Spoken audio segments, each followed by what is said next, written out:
like to start welcome everyone in the field tonight. Like the umpires have arrived, big meeting on the plate. Like to welcome our friends from Georgetown. It's time for Cedar Park Timberwolves baseball. Head coach Lanny Williams leads the team as they go for the program's 6th district championship. Brought to you on the Vype Live Network by Toyota of Cedar Park, Adele Golf, Thundercloud Subs, Austin's go-to team realty, Alzer's Barbecue, ASI Protection Services, and Academy Sports and Outdoors. And now, calling the shots for today's game, here's the voice of the Timberwolves, Brad Cohn. A good Friday evening, everyone. Welcome home to Cedar Park, Texas, and Jay Sevier Field here at Matt Ariano Park, filling in for Brad Cohn tonight, alongside Dylan Zisman. My name is Jake Herman, and Dylan, welcome into Cedar Park, and we're thrilled to be with you tonight for the broadcast of Timberwolves baseball here on Vype Live. I'm excited to be here. Weather's great. Couldn't be a more perfect day for some Friday night baseball. And tonight should be a fantastic matchup between the Cedar Park Timberwolves and the Georgetown Eagles. Tonight's game, the 26th of the season for Cedar Park. And tonight they face a team that has been their nemesis throughout the years here in baseball. That being the Eagles of Georgetown High School. And some people know, and this has potential to be an historic night for Cedar Park, because those of you who are longtime Cedar Park fans know that through the years that Vype Live has been broadcasting Timberwolf baseball, 14 seasons dating back to 2008, all of them called by the voice of the Timberwolves, Brad Cohn, who provided me with this gracious research tonight. Georgetown is the only district opponent, Dylan, with a winning record against Cedar Park. It's not just a winning record, it's a one-sided record. 12 times these two teams have met through the years. Cedar Park has won once, and it came in 2017 right here at this ballpark by a final score of 3-1. That's it. So Cedar Park is 1-11 in their history against Georgetown baseball. And as much as the Timberwolves have had their number in football, they've had the Timberwolves number in baseball. Every year, no matter how good Cedar Park's team seems to be, Georgetown has seemed to just be that little bit better. The games have always been pretty close, very competitive series between these two. But except for that one in 2017, it's been the Eagles who have gotten the better of the Timberwolves. But this season, a chance for Cedar Park to change that. In the midst of a program record 12-game winning streak, they'll be looking to get the win tonight, and they'll be doing it with their ace on the mound, Adam Vaughn. I'm looking forward to a good competitive game between rival teams. I love to see it. Competition between teams that are constantly going at it, district to district play, always brings out the best in some of their players. The Timberwolves come into this game at 20-3 on the season. They've already notched the program's 10th 20-win season, and they've reached that milestone earlier than any previous Cedar Park team. Coach Lanny Williams has this team unbeaten at district play at 6-0. They've got multiple wins over 5A top 25 teams, and even a win over the number 1 ranked team in 6A. Meanwhile, tonight's visitors, the Georgetown Eagles, come in with a solid 14-8 overall record, but it's not where they're used to being. Georgetown accustomed to being on top of this district, and that's not where they are at the moment. Instead, they're right in the middle of the standings. They've got Marble Falls, Glen, and Eastview below them, and they're sitting at 3-3 in district play, having lost 5 of their last 9. So a Timberwolf win tonight could really set the tone for the rest of the season, a chance to knock off a rival that's really had their number in recent years. I'd like to welcome our friends from Georgetown here tonight. This is the 259th broadcast of Timberwolf baseball on KMAX Sports, or as it's now known, the Vype Live Network.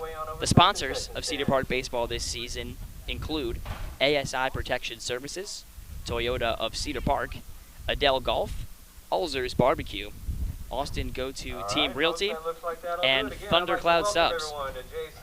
So on Monday, Timberwolves regained their number 5 ranking in the statewide 5A poll.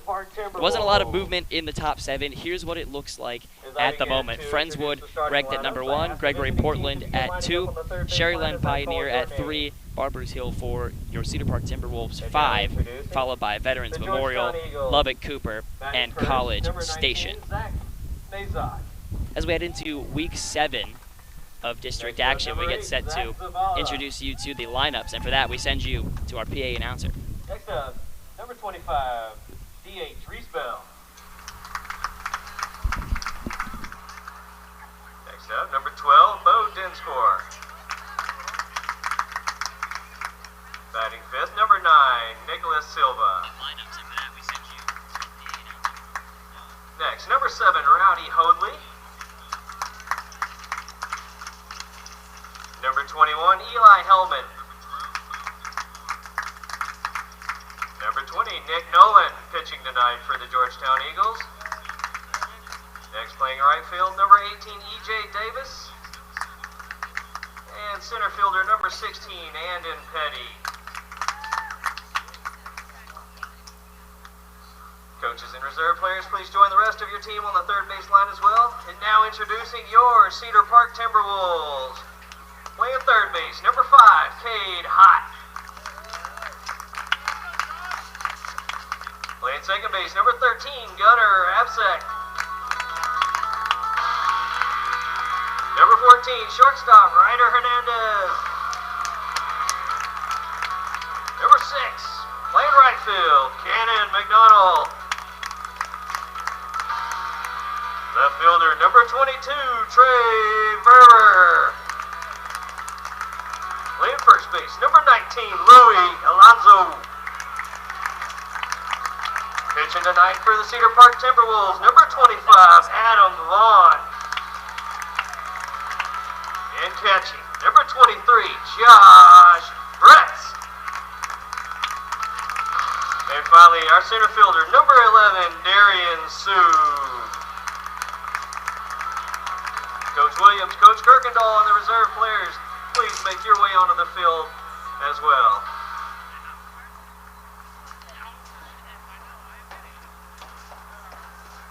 And fans, we'd like to invite you to please rise and remove your caps for the performance of our national anthem.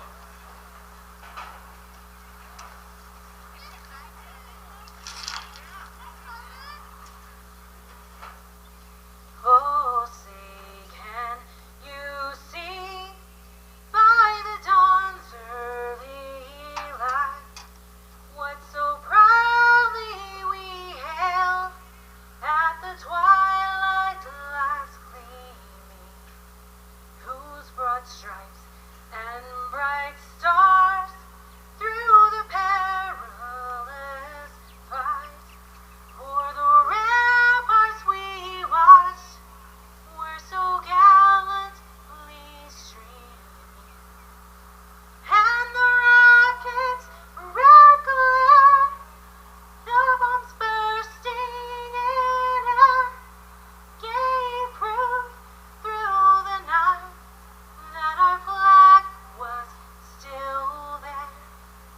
Oh, say does that star-spangled banner yet wave o'er the land of the free and the home of the brave?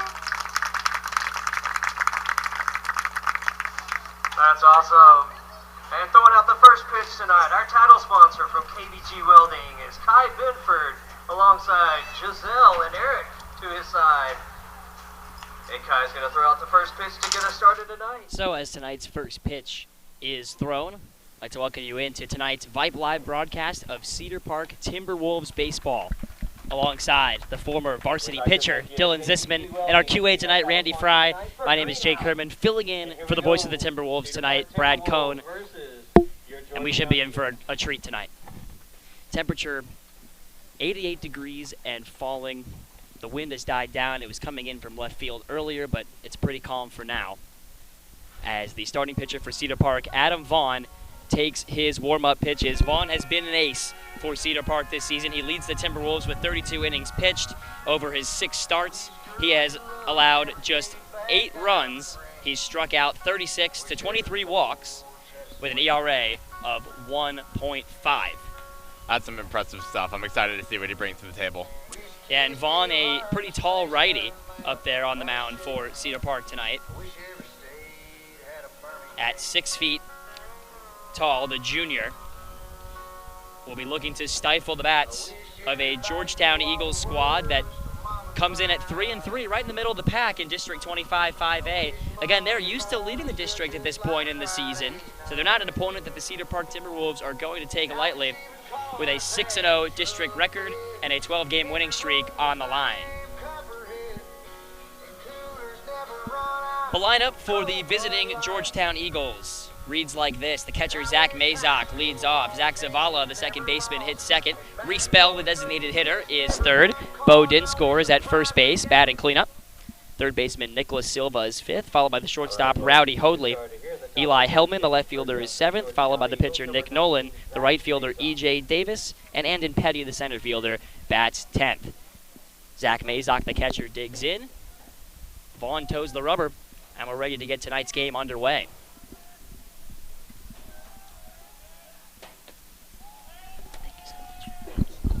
Thank you.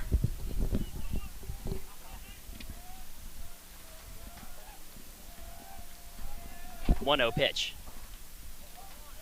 That's taken just inside. 2-0 on the leadoff hitter, Mazok. Adam Vaughn working from the windup, back into his motion. Swinging a foul ball, 2-1. It's good to set the tone early, start throwing strikes as quickly and as soon as possible. I know I just repeated myself there a little bit, but get him in there fast, get him in there soon, and get him in there often. Mazok, the left-handed hitting catcher. 2-1. Swinging a slow tapper right side. This will be playable over at first base. And Alonzo makes the play for out number 1.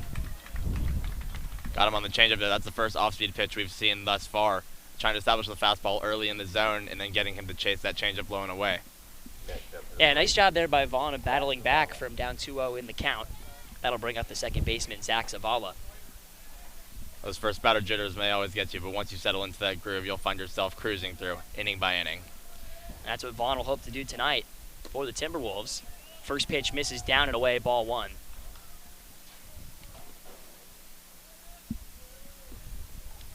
Zavala playing second base for the Eagles tonight. Takes that one just off the plate, 2-0. Tight zone early. See how Vaughn is able to adjust. That one just misses again. 3-0. The catcher wanted that one badly.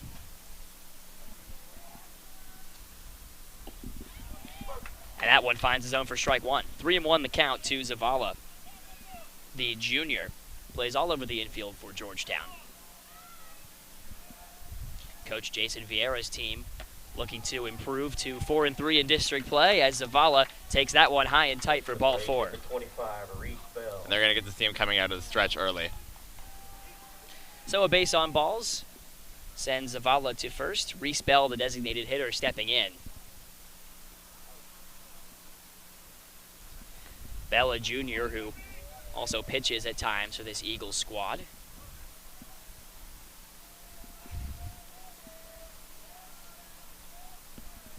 Vaughn issues his 24th walk on the season right there. There's a first pitch strike, fastball, belt high. 1 away here in the top of the first inning. Adam Vaughn now working from the stretch. Target down and away. Runner goes, pitches in there for a strike. Throw down to second base is not going to be in time. It came in on a hop, and cruising in with a stolen base is Zavala.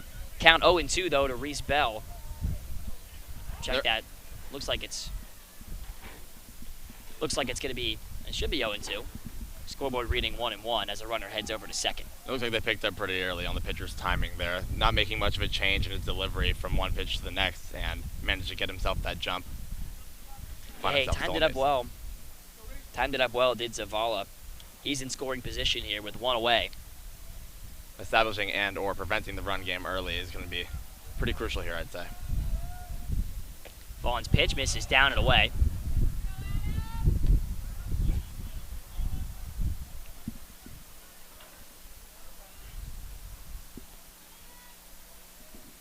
Pretty good sized crowd on hand here at Cedar Park tonight. Packing in the bleachers here, 2-1. Slow roller over to third on 2 bounces. Up with it to make the throw, and it's in time. Nice play over there by Louis Alonso at first to pick it. Great pick and a heads-up play by the third baseman, make sure that the runner on second isn't going anywhere with the slow chopper. So the inning will come down to Bo Dinscore, the first baseman. The runner had to stay at second there on the 5-3 putout. Vype.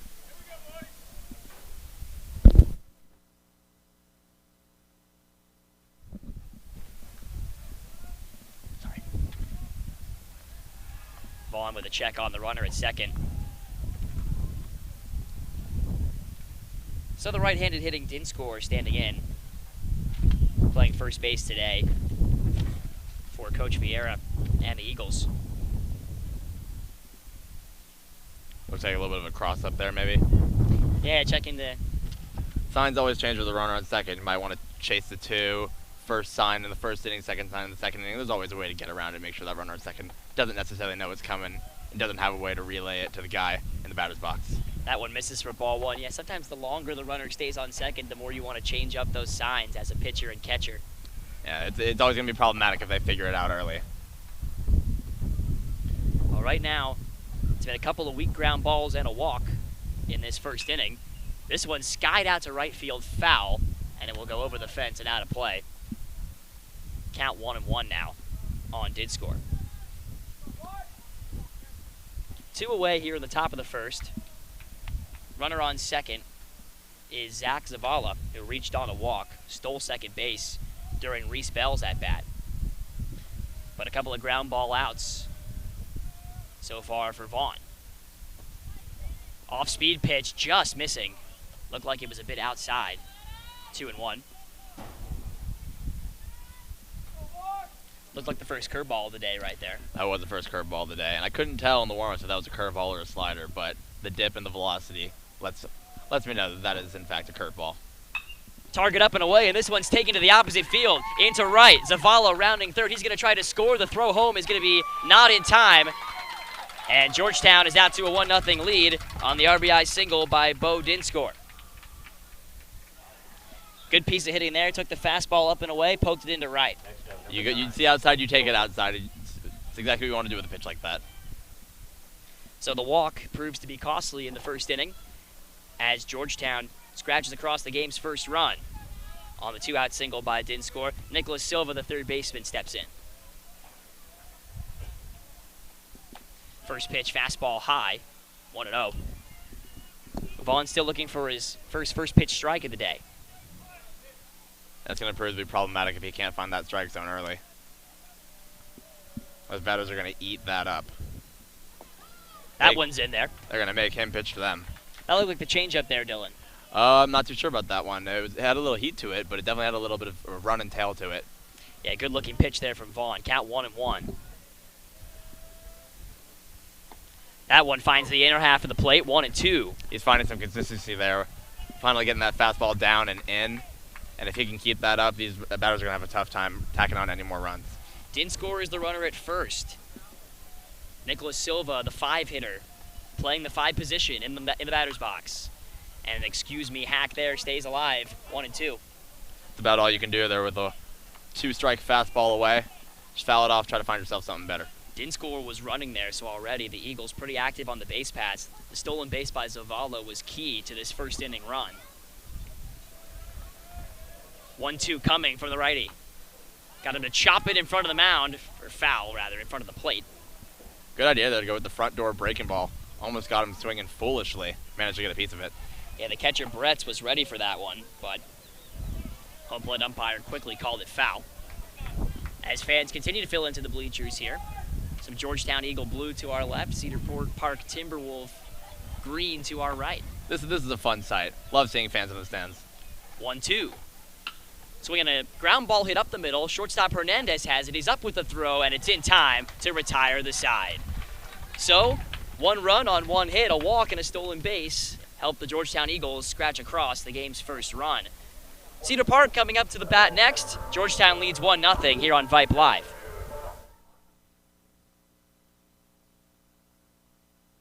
Adele Golf, Top-tier makers of custom clubs, EAS model putters, wedges, single-length irons. Golf Digest just awarded their EAS putters gold medals in the blade and mallet categories. Adele Golf.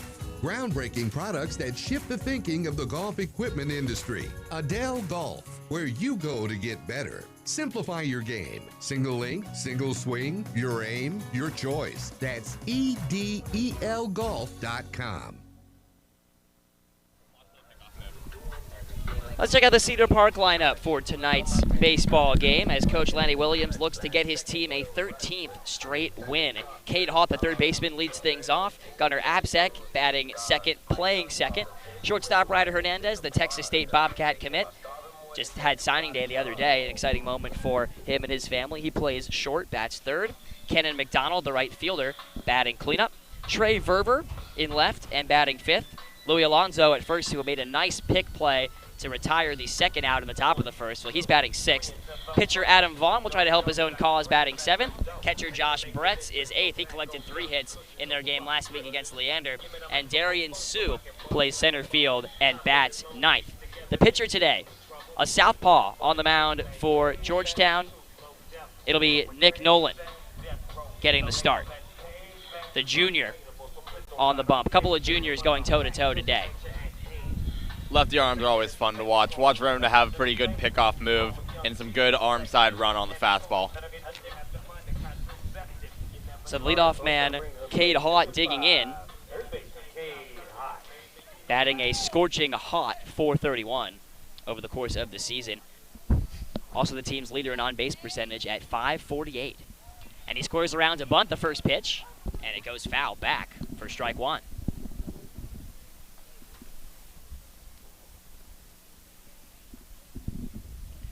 Haught, who's played in 25 games this year for the Timberwolves.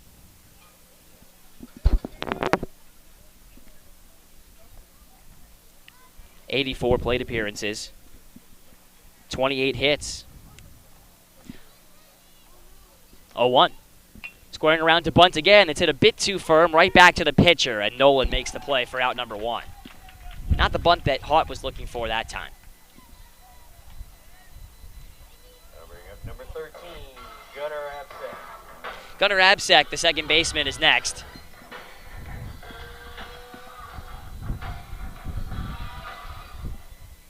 One of the team's leading run scorers with 24 on the season. Sporting a .337 average and a big cut and a miss. That looked like the changeup there. And a little off speed. Nolan pulling the string. Off speed early will throw off a batter no matter what you spin it. The 0-1. Right in there. Belt high. 0-2. A little quicker, they look like a two-seam backdoor. Yeah, some good late life on that pitch, Dylan. Like I said, that arm side run's going to come into play. 0-2 is grounded out to short. Up with it is Hoadley. His throw is just in time to retire the speedy Absek. 6-3 on the putout. And Ryder Hernandez steps in now. Timberwolf quarterback, Timberwolf shortstop, and future Texas State Bobcat. All-around athlete. Excited to watch him step in the box. Hernandez batting .359 on the year. OPS up over 1,000. And he takes strike one. Nolan attacking the zone early. Looks like Nolan's working with the 4-pitch mix here. And one of the best arms for the Eagles this season, as this one is fouled weakly back and quickly. Hernandez in a hole 0-2.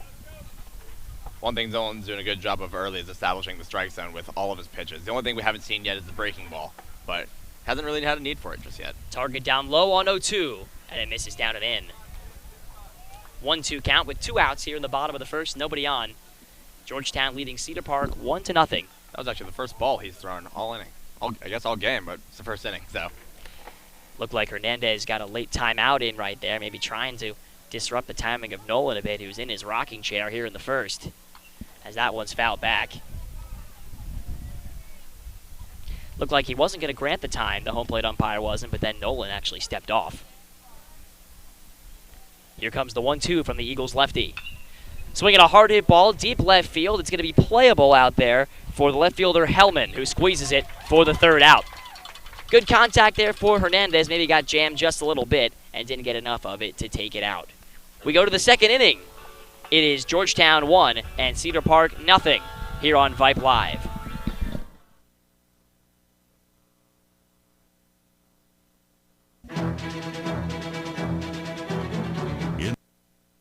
You know the Alzer family.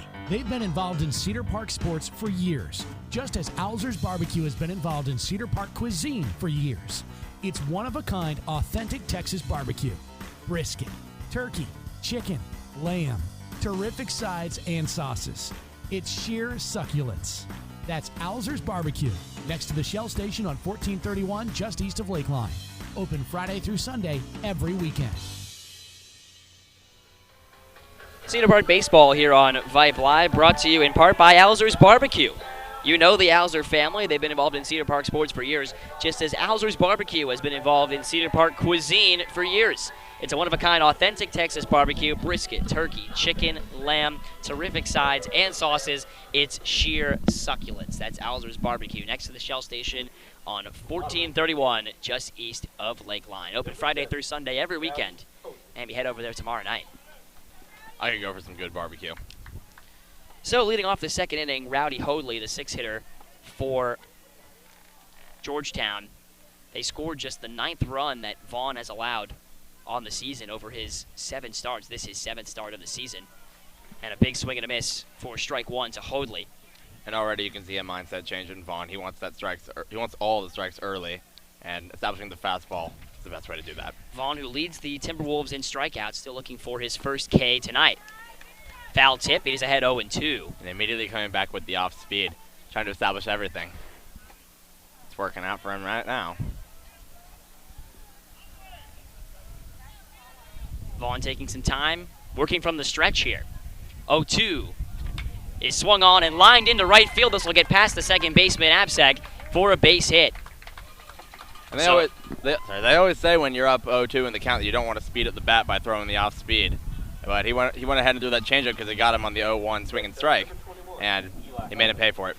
Yeah, and you could tell that Hoadley was a bit in front of it there as he pulled it into right, but just found the right spot to get through the infield. Maybe wasn't expecting that changeup, but got the bat to it. Yeah, and so the leadoff man is aboard for the Eagles. Scoring around to bunt here is Hellman. It's hit right back to the pitcher, Vaughn, who tries to make the play at second, but the ball goes into center field. Sue is there to back it up, so there's no advance on the play. Curious to see how that one is scored as a sacrifice bunt turns into a hit. 2 on, nobody out. That's probably going to be an E1 there. The right play there, and I know how aggressive a pitcher wants to be to get that lead runner, but the right play is just to turn around and fire that one to first. So now here's Nick Nolan with a chance to help his own cause. They have scored that one an error against the pitcher Vaughn on that throw. Hellman has reached Hoadley over to second. And now a bunt from Nolan is hit into the infield. Tough spot for the Vaughn to field it. His throw to first is in time for the out. And so a successful sacrifice by Nolan moves up the runners into scoring position. That was a really athletic play by the pitcher there to turn around and make a little bit of a jump turn throw there. Just managed to beat the runner by half a step. So the bottom of the order here, the 9-hitter E.J. Davis, the right fielder, with the 10-hitter Andon Petty on deck. And these two have a chance to drive in some runs here for the Eagles. Righty on righty matchup here as the first pitch is outside for ball 1. 1 away here in the top of the second inning. One thing you can't be afraid to do here is throw that breaking ball in the dirt. Got to trust your catcher here to stop that ball, prevent that runner from coming home. Well, Burt's has the trust of the entire pitching staff back there, the way he's played this season. Brett's rather, the catcher. Josh Brett's.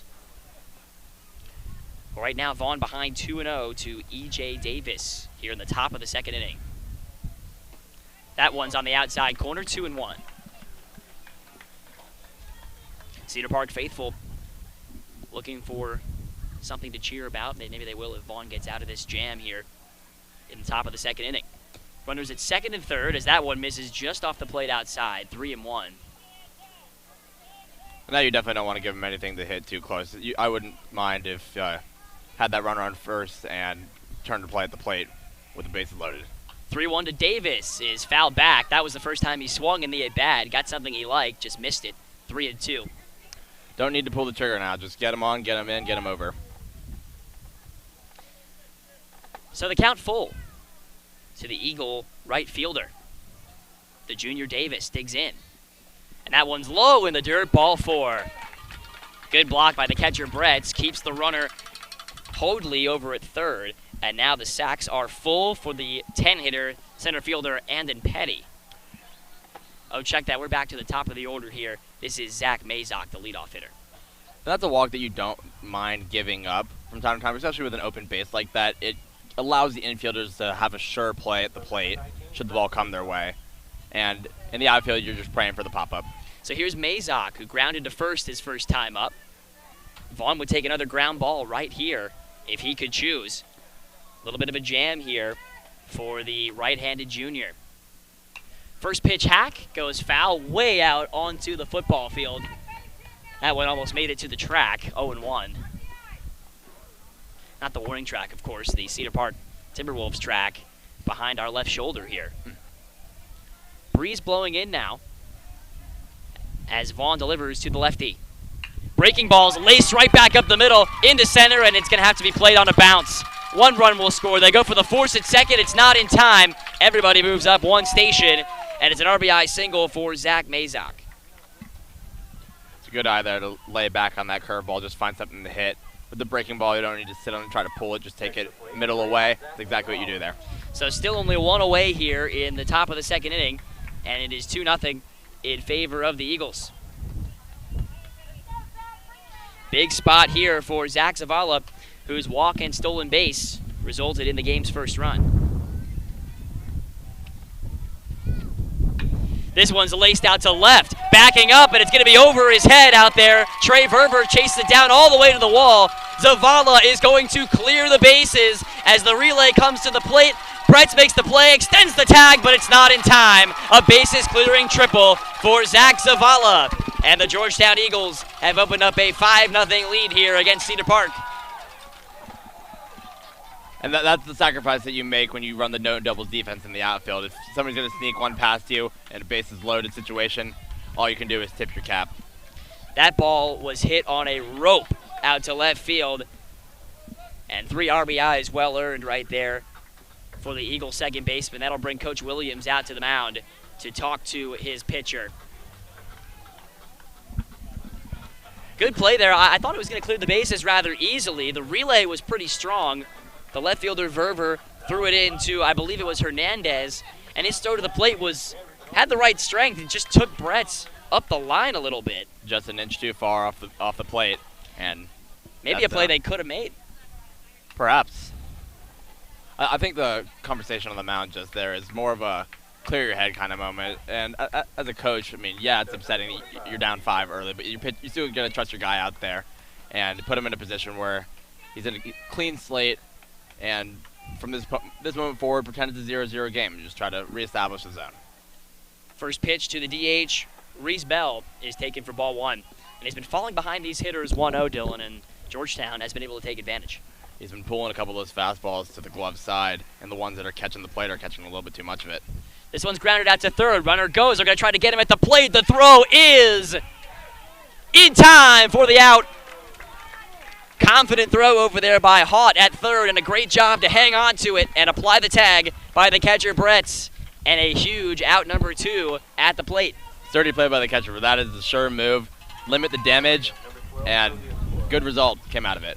So score that one, an RBI fielder's choice for Bell. 6-0 now, or 5-0 now, with a man at first and 2 outs. No RBI as they gunned out the runner at home. This one's hit right back up the middle, past the diving Hernandez and into center field. So another first pitch hack and another first pitch base hit. Bo Dinscore is aboard with his second single. Remember, he hit the RBI single back in the first. So Zavala on the last play was out at home. Score that one 5-2 on the putout. Moving up to second on that last hit is Reese Bell.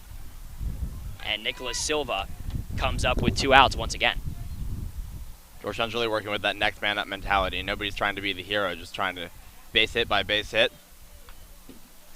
First pitch fouled off, 0-1. Sometimes all you need is that station-to-station offense to produce enough runs to win a ball game. So for Adam Vaughn, A start that he is not used to, having allowed just 8 runs in his first 32 innings of the year. He's been dinged up for 5 through 1 2/3 here tonight.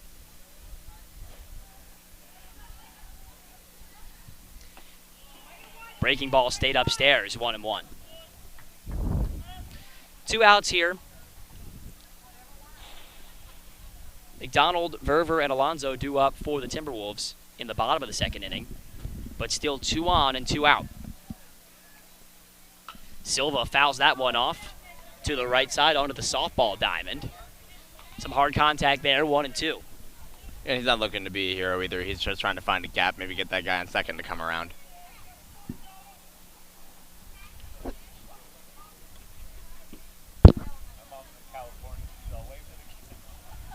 The 1-2 pitch. Breaking ball again, couldn't get on top of it, 2-2. Looked like that changeup just drifted a bit too high and in on him. Silva, who grounded out to short to end the first inning, looking to drive in a run here and add on to this 4-run second for Georgetown. Takes that one outside. Now he's worked the count full.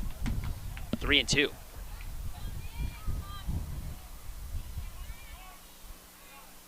Four runs home in the inning. 4 hits and an error. Runners go, 3-2 is in there, a called strike 3. He was able to get that one in over the inside corner, and Vaughn, no better time for his first K of the night. But the damage done. Eagles get 4 runs across. Cedar Park has their work cut out for them tonight. 5-0 Georgetown as we head to the bottom of the second.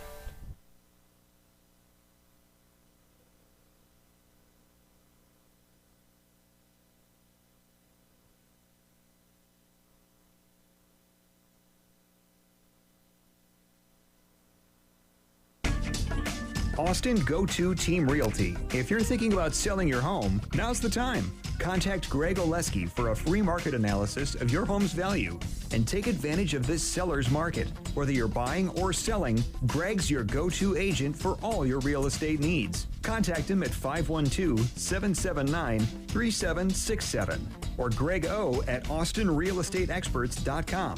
That's Austin Go-To Team Realty.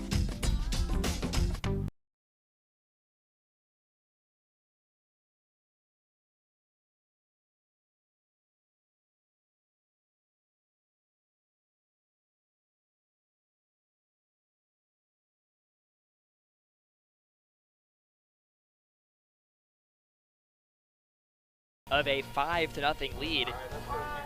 A rally that he had a role in with his sacrifice bunt. Inning started with 3 straight singles for Georgetown. A single by Hoadley. Hellman reached on an error and Nolan sacrificed him over. And eventually they were able to turn the lineup over. Mazak delivered an RBI single and Zach Zavala with a bases clearing triple to help put the Eagles on top 5-0. Bottom of the second, Cannon McDonald leads it off, and he comes up hacking. Foul ball off to the right side into the screen. That 4-run inning is exactly the shot of confidence that a pitcher like that needs to catch the groove. No runs in the first, no hits in the first inning, and to keep that train rolling through the rest of the game, having 5 runs to boot, surely it's going to help. Last pitch missing upstairs, 1-1. And how does this change your plate approach if you're Cedar Park now that you're facing a 5-0 deficit here in the second inning? I don't want to say it calls for a desperation move, but it makes you want to hit more than ever, which means you might get a little trigger happy. And on base here is McDonald after his slow tapper back to the pitcher proved a difficult play. We'll see how they score that one. Looks like it's going to be the first error of the night against the Eagles. So both pitchers have now committed an error. That one will be charged to Nolan on the throw.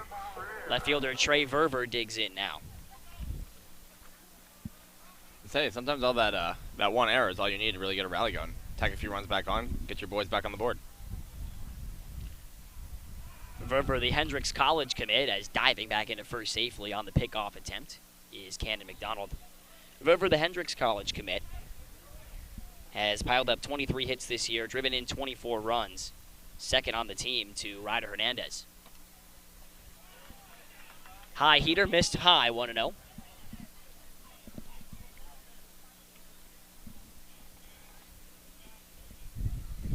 As as the lights start to take their full effect. McDonald with a lead off of first. Verver takes that one high and tight, running in on the hands. 2-0. Nobody out here in the bottom of the second. T-Wolves still looking for their first hit.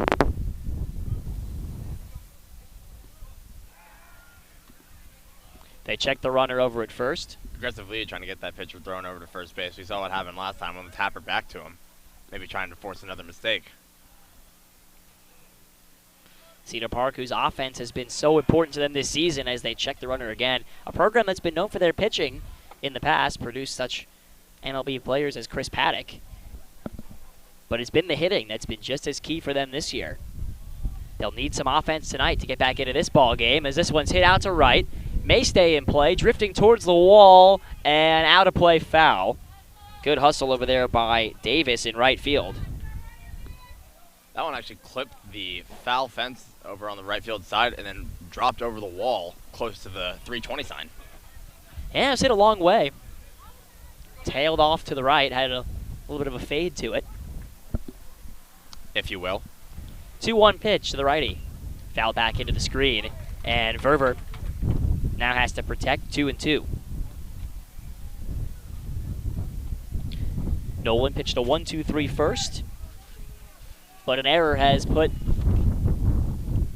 McDonald over at first, and they check him again. I like what McDonald's doing at first, being aggressive. I mean, you never know what a lefty's going to be capable of with a pickoff move. You have to assume they're going to have something sneaky.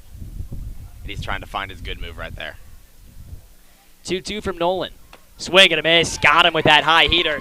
May have been out of the zone just like the first two balls of the at-bat, but that time he gets Verver to chase. So the first baseman, Louis Alonso, is next. See if he can deliver the T-Wolves their first hit of the night. It's much harder to lay off a 2-2 fastball than it is a 2-0 fastball. Sometimes your eyes get a little bit too wide. Alonso with a big swing and a miss.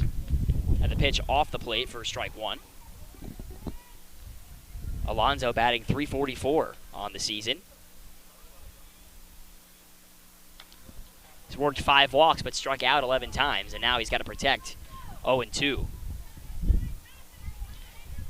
Adam Vaughn is on deck with one away here in the last of the second. Another check of the runner, that time a little closer. Tag applied by Dinscore, but it's comfortably safe over there. The lefty checks the runner again. 0-2. Fouled off, back into the screen. Pitch was right on the hands, and Alonso felt the need to protect. Seen the high heat used pretty effectively by Nolan here. I mean, they're fishing for it, and if the fish are biting, keep throwing it out there. 0-2. Swing and a miss. Got him with that pitch down and away. That was the changeup. Yeah, Alonso went fishing for that one. It's 2 outs now, and Adam Vaughn steps in to try and keep the inning alive. And that's a good use of the off-speed after throwing a bunch of fastballs up in the zone, changing eye level, and dropping the velocity by roughly 10 miles an hour. First pitch to Vaughn, gets away. Sort of skipped up onto the left leg of the catcher, Mazak. So now McDonald moves into scoring position, advancing on that wild pitch. See if Adam Vaughn can deliver the first hit of the day. Has 6 hits on the year, including a triple. He's knocked in 8 runs, looking to knock in his 9th on the year right here. But not before. Nolan checks the runner, McDonald. Doubt he'd be trying to steal third here with 2 outs. I would agree with you.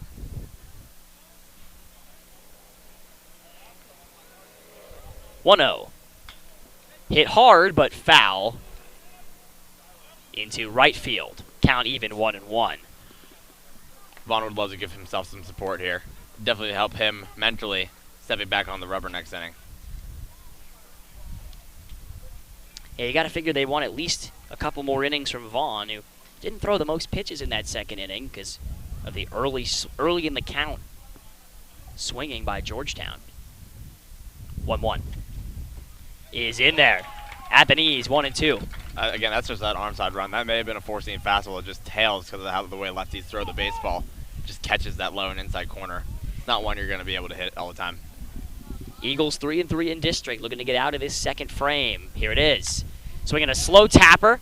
It's going to be fielded by the catcher. Throw on to first is well in time to get Vaughn, and the side is retired. No runs, no hits, one error, and a runner left on second base. We go to the third inning here at Cedar Park. It is 5-0 for the visiting Georgetown Eagles.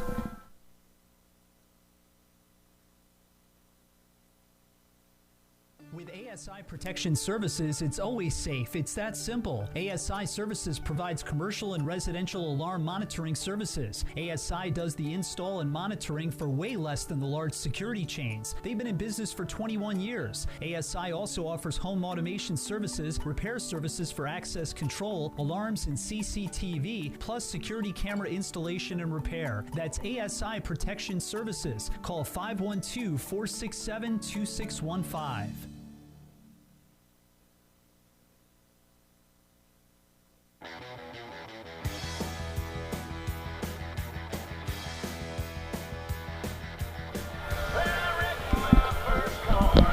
Dylan Tom Petty's Running Down a Dream always has a place in my heart. It's the song that cues up the president's race for my hometown Washington Nationals growing up.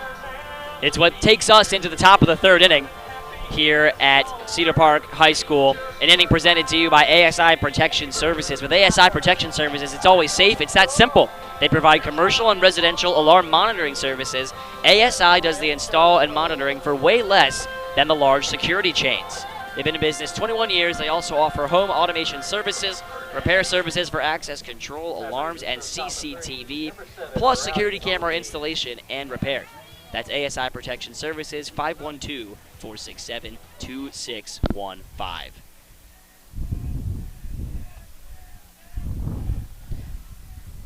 It'll be Hoadley, the shortstop, to lead off.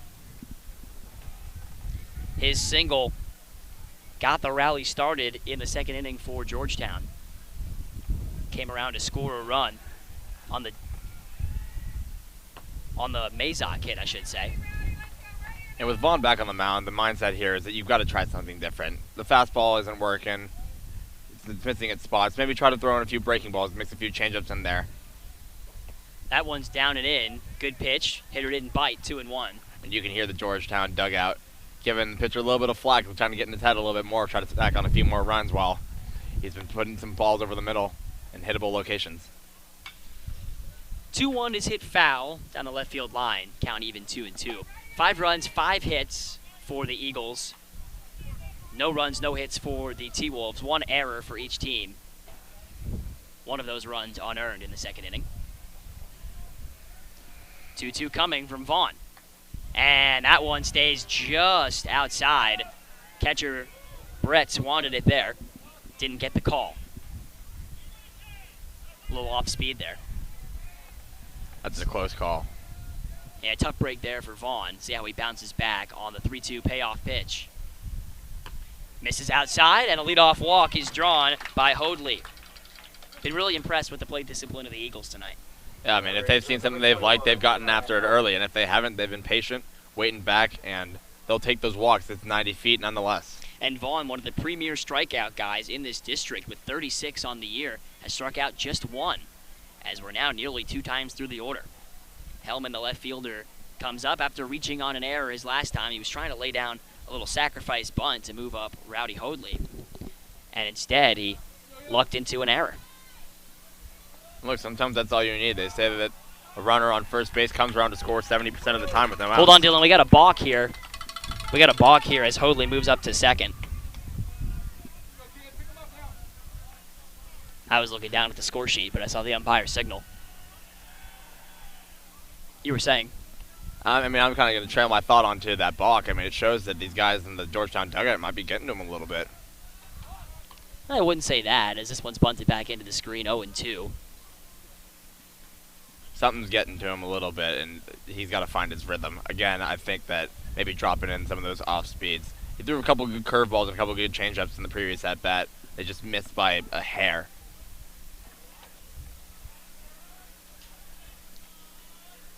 Count actually just 0-1 here to Hellman. Squares around again, pulls it back, but it's in there for a called strike 2. That one just over the outside corner. Coach Vieira encouraging his team from third base.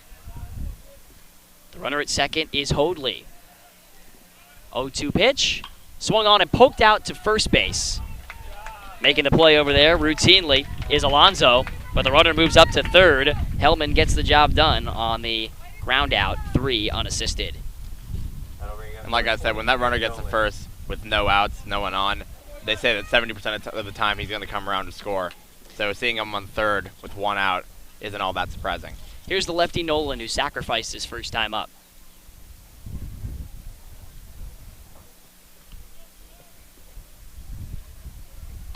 Takes a first pitch fastball high. Nolan, who's worked 2 innings so far, allowing just the walk. 1-0 is just low. 2-0.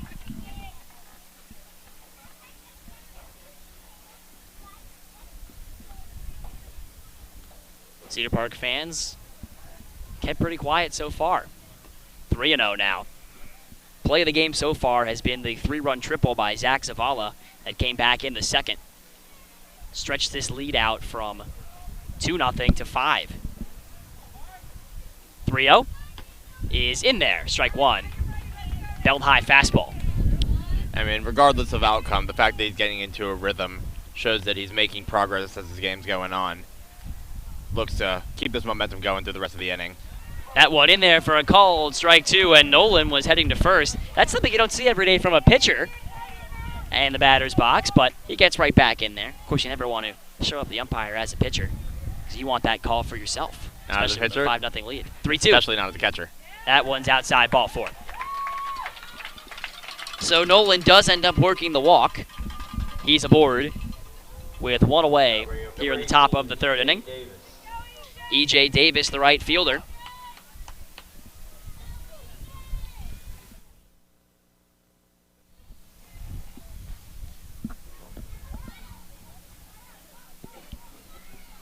One for 1 today.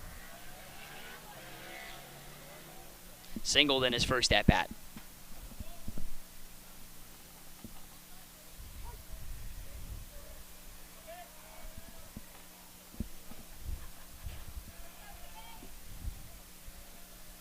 Here's the pitch.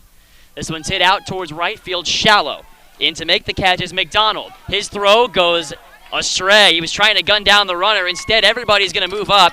Tagging in to score on the play is Hoadley, and that makes it 6-0.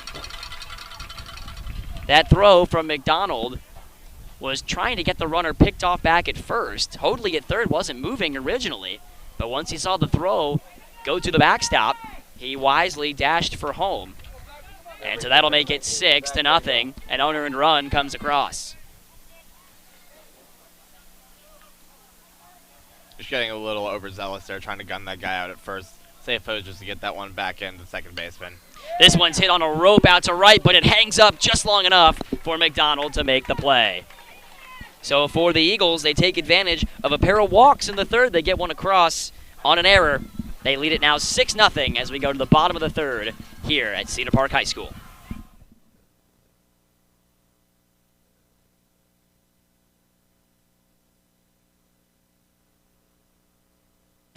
Here's what they believe at Toyota of Cedar Park. They believe in fostering relationships that are built on trust and integrity. They believe their team deserves to work in a supportive, competitive, family environment. They believe in respecting your time and intelligence, and that's why they offer an express purchase and express service. Lastly, they believe in sharing their passion with you. They're just south of New Hope Road on the southbound side of 183A. Find them online at toyotaofcedarpark.com. You know the Alzer family. They've been involved in Cedar Park sports for years, just as Alzer's Barbecue has been involved in Cedar Park cuisine for years. It's one-of-a-kind, authentic Texas barbecue. Brisket, turkey, chicken, lamb, terrific sides and sauces. It's sheer succulence. That's Alzer's Barbecue, next to the Shell Station on 1431, just east of Lakeline. Open Friday through Sunday, every weekend. Adele Golf. Top-tier makers of custom clubs, EAS model putters, wedges, single-length irons. Golf Digest just awarded their EAS putters gold medals in the blade and mallet categories. Adele Golf. Groundbreaking products that shift the thinking of the golf equipment industry. Adele Golf, where you go to get better. Simplify your game. Single length, single swing, your aim, your choice. That's EDELGolf.com.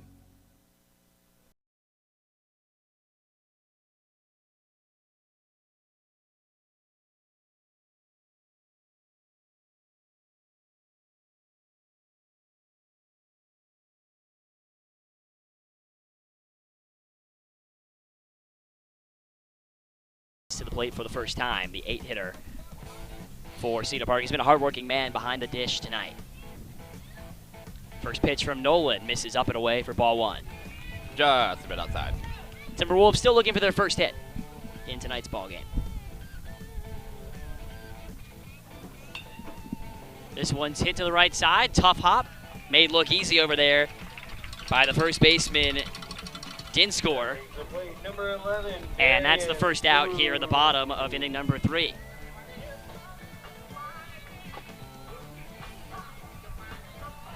Nolan effective with the fastball early, getting these guys get out quick.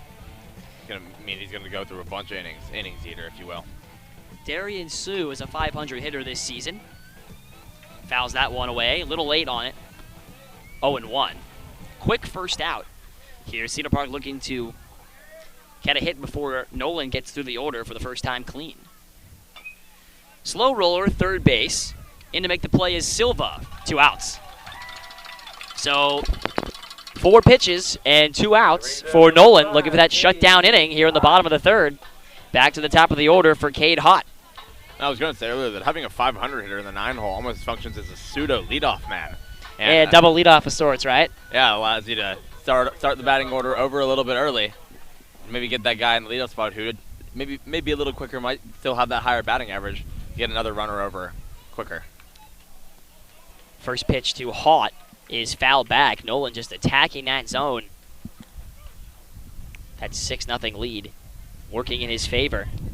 A pitching coach's dream here. Quick, effective, get in, get out. Let's go hit. Fastball gets the call at the letters. Nolan ahead 0-2. Looking for a quick 3rd inning. This one's fouled back by the leadoff hitter Hott, who grounded to the pitcher his first time up.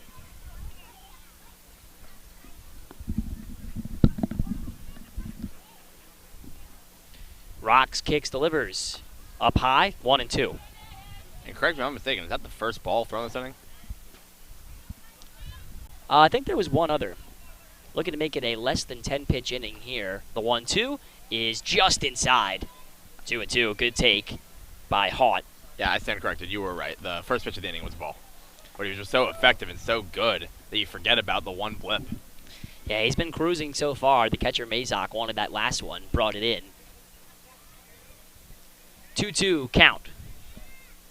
Hott swings and grounds it to 3rd. On a hop, it's fielded by Silva. His throw to first takes the first baseman up the line, and safe is the call.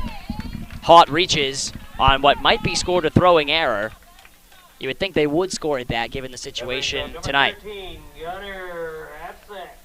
Yeah, I'm concerned, or not concerned, I'm interested to see what they're going to call.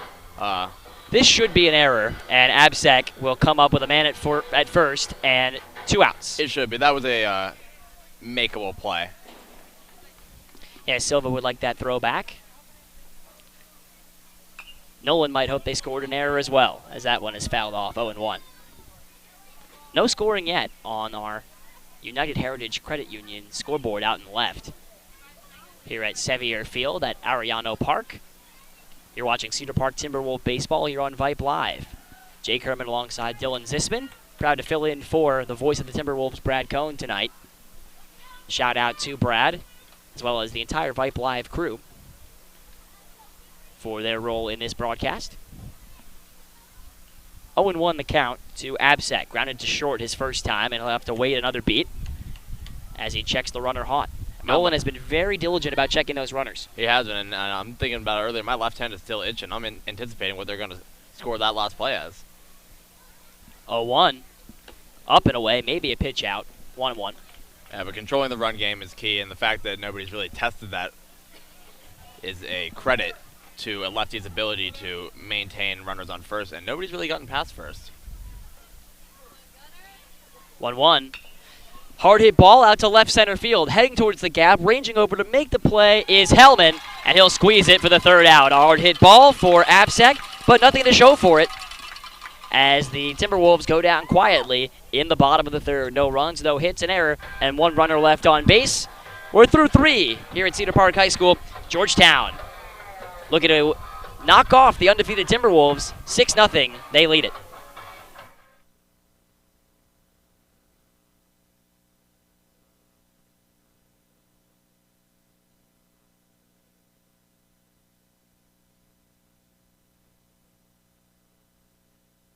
Adele Golf, top-tier makers of custom clubs, EAS model putters, wedges, single-length irons. Golf Digest just awarded their EAS putters gold medals in the blade and mallet categories. Adele Golf, groundbreaking products that shift the thinking of the golf equipment industry. Adele Golf, where you go to get better. Simplify your game. Single length, single swing, your aim, your choice. That's EDELGolf.com.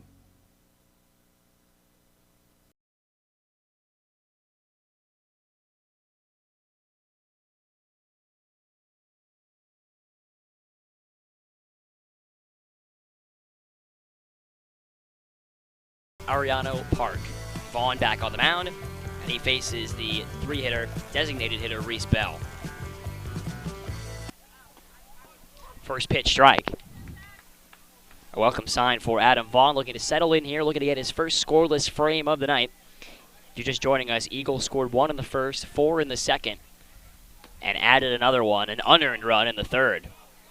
That one just missed, either up or away, close to both corners, 1-1.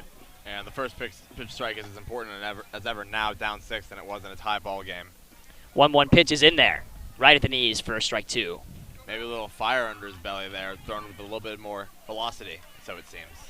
So this is Zavala at bat, not Bell, I beg your pardon. Zavala had the bases clearing triple back in the second inning. 1-2 is fouled off into the parking lot. He's now seen 3 different pitches. First the changeup, then 2 fastballs, and then that breaking ball coming in over the inside corner. He's seen the sequence. He's seen the ball well tonight. A walk, a stolen base, and a triple. 1-2 pitch. Bounces in, 2-2. Getting a little overzealous, so just trying to blow him away with the fastball. And maybe reaching back for that one. Could be the last inning of the night for Vaughn. That remains to be seen. Might depend how it goes. As he rocks, kicks, and deals the 2-2. And another foul ball. A little late on that one was Zavala, but he's able to poke it into the screen.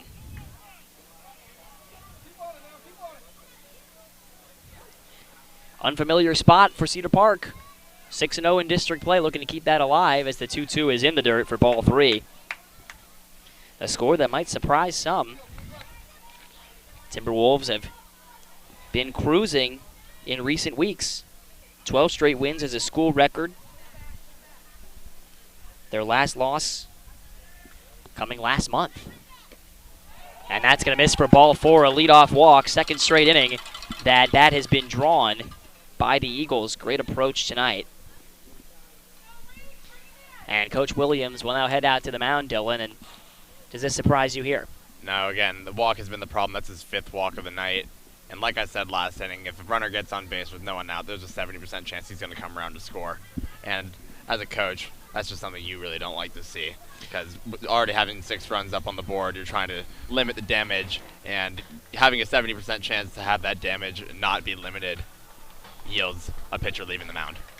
So Zavala's night is complete.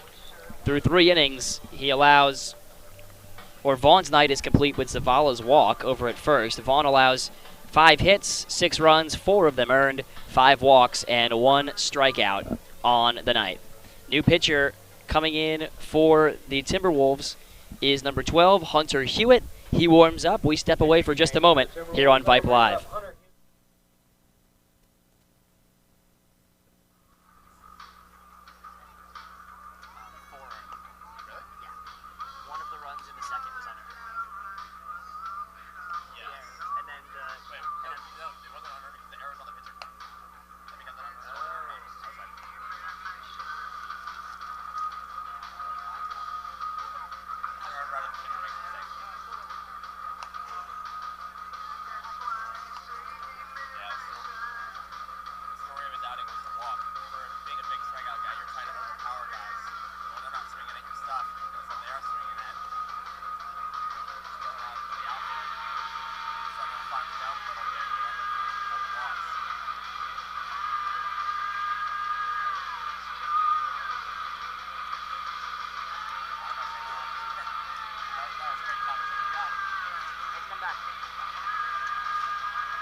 So Hunter Hewitt is getting warm up there on the hill. Hunter Hewitt for the Timberwolves.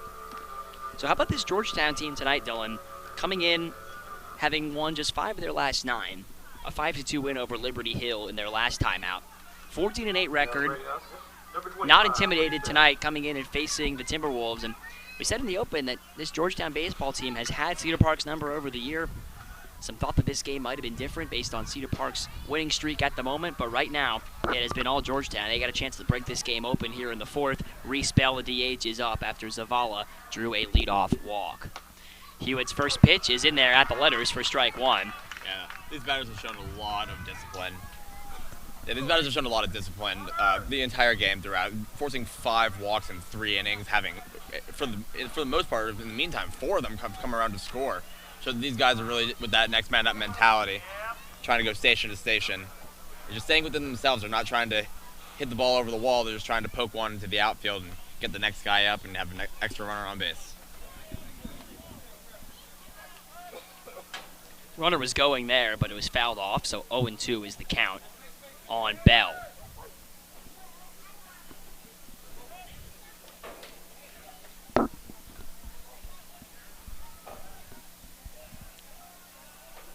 The righty Hewitt delivers. It was up and away, and poked away, foul. Perhaps a bit of a C hack there. C, of course, being short for emergency. There you go. Well, it kept him alive there on 0-2. The DH, Bell, hitting in the 3-hole for Georgetown today. Runner goes. 0-2 is hit out to right field deep. Tracking back for it and making the over-the-shoulder catch is McDonald. He'll have a chance to get the runner out at first, but the throw is not in time. A great play, running back to the track and catching it over his shoulder there for out number 1. That's great awareness, too, knowing that that runner was far enough away to get that throw in. And to be quite honest, that throw was closer than I thought it was going to be from how far back he was. That came in a hurry. That ball sort of got back in a hurry. It looked like it was going to be a lazy pop-up. Instead, it tailed all the way back near the warning track. That wind coming in from left field, pushing out towards right, gave it a little bit of that sail. Here's Dinscore. Swing and a miss, strike 1. Dinscore got the scoring going with an RBI single in the first. He is 2 for 2 tonight. And you see how the approach from these batters has changed a little bit with a new pitcher in there. He's throwing strikes early, so they're swinging early. 1 on, 1 out here in the top of the 4th. Hewitt's pitch in there. Running in on the knees. 0-2. That's a great spot. That's going to lock a batter up 9 times out of 10. Nobody's expecting that low inside fastball. Hewitt with an ERA of 6.7 coming into this outing. He's pitched 15 2/3, 5 games as a starter. Here he is in the relief role. Checks the runner over at first. Hewitt has struck out 14 but walked 20 this year. So a good sign for him to be pounding the zone the way he is right now.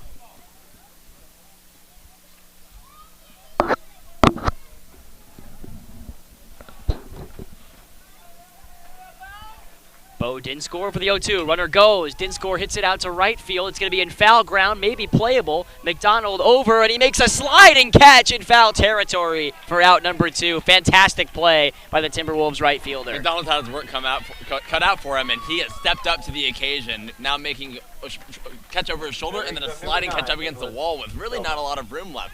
That's a really nice effort. Yeah, great effort out there on the sliding catch, and the best defensive play of the night right there made by the Timberwolves defense. He's going to be getting a pat on the back from his pitcher going into the dugout. Check over at first was closer than it appeared. Diving back in safely is Zavala, who did steal a base back in the first. It was important, got him into scoring position to score on Bo Dinscore's hit. Silva, meanwhile, is 0 for 2 tonight, and he's had some runners on base for his at-bats. Grounded to short and struck out looking. Target down and away. Pitch is right there, but Hewitt doesn't get the call. That looked like a breaking ball. First one we've seen from him tonight. 1-0 the count as the first baseman, Alonso, continues to hold on Zach Zavala. That one misses upstairs. Check back on first, and they try to get him on the snap throw. He's safe. 2-0 the count now. Sneaky play, and at first it looked like he might have had him. It was close. The throw was there in time, but a great slide over there by Zavala head first to get back in quickly. Just couldn't get that tag on in time. 2-0. Swing and a miss, and the runner was going, and he'll dive into second base without a throw. Second stolen base of the night for Zavala. He's been the player of the game so far. He was gunned down at the plate in the second inning, but hey, you take the ebbs and the flows of aggressive base running from him as he helped his team manufacture a run early and drove in 3 back in the second. He's leading that offensive charge, putting himself in a position to score some runs and go back into that dugout with another number on the scoreboard. 3-1 to Silva. What do you go to here if you're Hewitt? In the 3-1, I think you have to stick with the fastball. Stick to what you know. If it ain't broke, don't fix it. Find yourself a strike on that inside corner, and then maybe in a 3-2 count, 2 outs, you can bring in a breaking ball. Target down low on 3-1. Hits his spot. 3-2, swing and a miss. It's like I spoke it into existence. The inside fastball gets you every time. Great pitch. So Silva looking to drive in a run. Second time he's been up with a man on tonight, or third time, I should say. Cedar Park looking to put together their first scoreless frame defensively thus far tonight. An error allowed the run to score back in the third that made it 6-0. Trying to get back in the dugout for the heart of their order coming up next. 3-2 pitch is swung on and fouled off. It just squirted out of the glove of Brett's. It was hit pretty hard, but pretty late. 3-2. So here's the time in an at-bat where you don't want to do anything too fancy as a pitcher. You want to just stick with the fastball at this point. If he's going to swing at something on a 3-2 count, it's going to be a defensive swing. Just try to get one over. Might get yourself an out of it. So a full count here. Zach Zavala, the runner, at second. Silva, the batter, and now time as the pitcher Hewitt steps off. Hewitt looking to get strikeout number 15 on his season. Comes in with a 1-1 record. 3-2 count. Breaking ball, got him. Strike 3 on the foul tip. And the first scoreless frame of the night for the Cedar Park defense. Perhaps I should have stuck to what I said earlier about going fastball to breaking ball, because that's exactly what it did, and it worked out beautifully for him. So Hunter Hewitt comes in and works around the leadoff walk. And we go to the bottom of the fourth inning. We'll keep it here during this break, Dylan. Cedar Park has some of their big hitters coming up in the bottom half of this fourth inning. Second time through the order against Nolan for Ryder Hernandez, Cannon McDonald, and Trey Verber.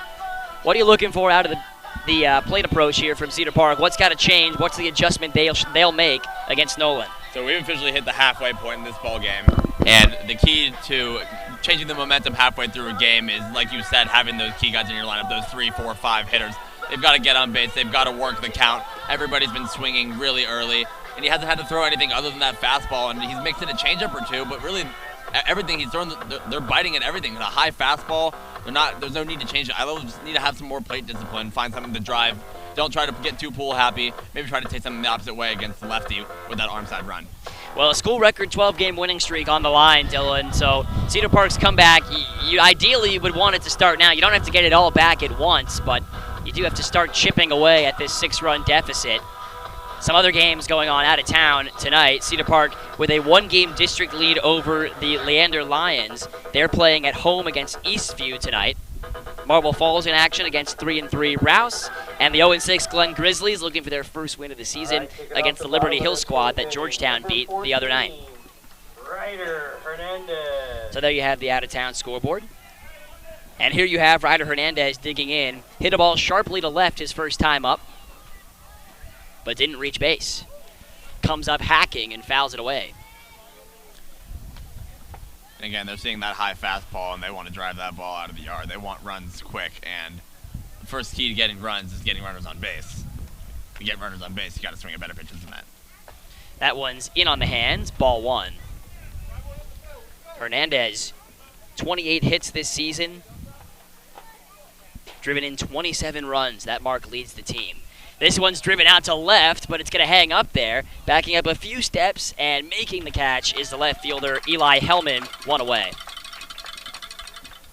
And he's really looking to be pool happy. That's his second fly out to the left fielder. Might be time for a change in mentality against this left-handed pitcher. Yeah, just getting out a little bit in front of it. Here comes Cannon McDonald, the right fielder, who is the only Timberwolf to reach base so far tonight. It came on an error by the pitcher, Nolan. First pitch, low, ball 1.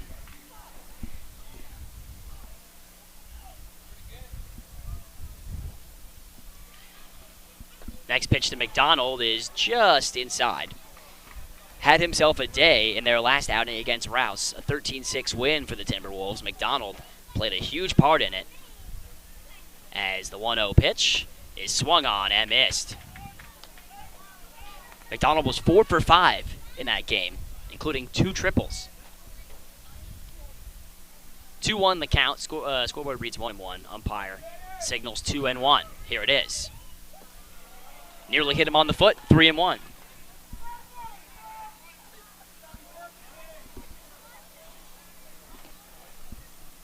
The cleanup batter, looking to get on base for the second time tonight. And he hits this one to third. To Hopper. Over to Silva. His throw to first is high and unable to be caught.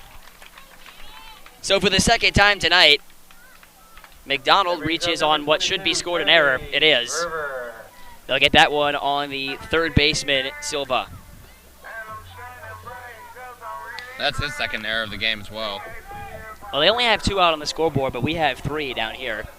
Well, the scoreboard doesn't have any hits for them either, so they must have given that an error, or something was lost in translation. Yeah, that's right. Verver's first pitch comes up hacking and comes up swinging late, 0-1.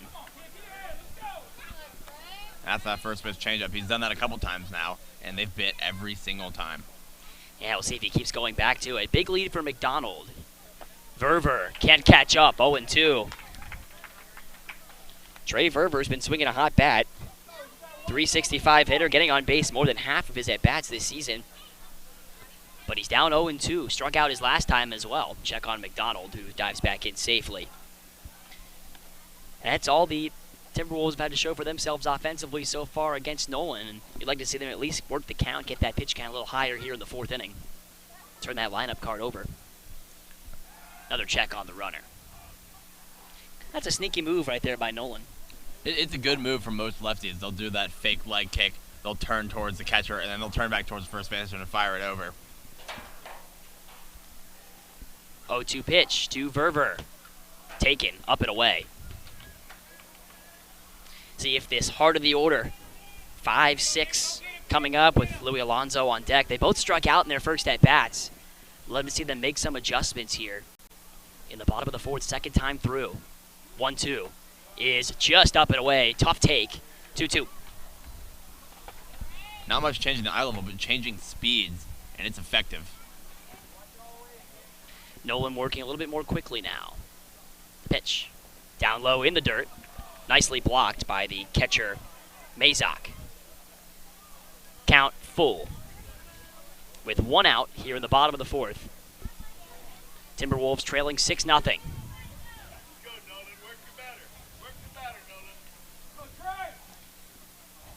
The lefty Nolan comes back into his set. Runner goes, the throw goes to first, or he's hung up. Throw down to second is not in time. They didn't get the tag down, even though the throw beat him and a stolen base of the unconventional variety for Cannon McDonald. Sneaky play, and it almost didn't work out, but great move getting into second base there, getting beneath the tag. We'll see if that jump starts the rally. Runner in scoring position here with one out. 3-2 from Nolan. Not yet. He's thinking about it. Perhaps a scare tactic to prevent him from going to third. Verver looking to make some contact for the first time tonight. One away here in the top of the fourth as Nolan shakes off the catcher. Now comes set. 3-2. Swing and a miss. Blew it right by him. Second time Verver has gone down on strikes. And Nolan has now 3 strikeouts on the day. The other one came to Louis Alonso, who tries to avenge that right here with Cannon McDonald in scoring position. Great sequence there from Nolan. Really was nothing more than a straight fastball to put him away there, but after seeing the 2-seamer up and in, seeing that changeup right up a little high, that 4-seamer catch you by surprise sometimes. He got ahead 0-2, tried to nibble a little bit, but came right back to his spot once the payoff pitch came. Got him when it counted. Here is Louis Alonso, the first baseman.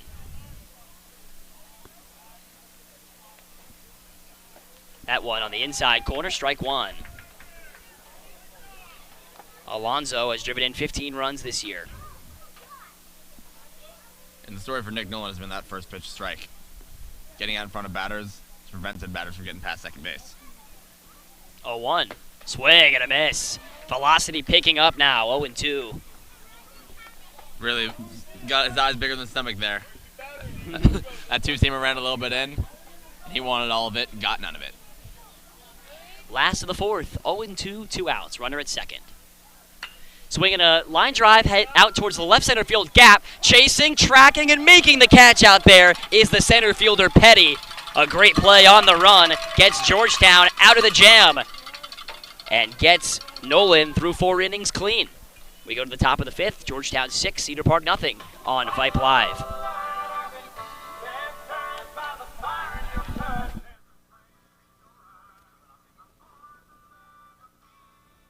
Adele Golf. Top tier makers of tier makers.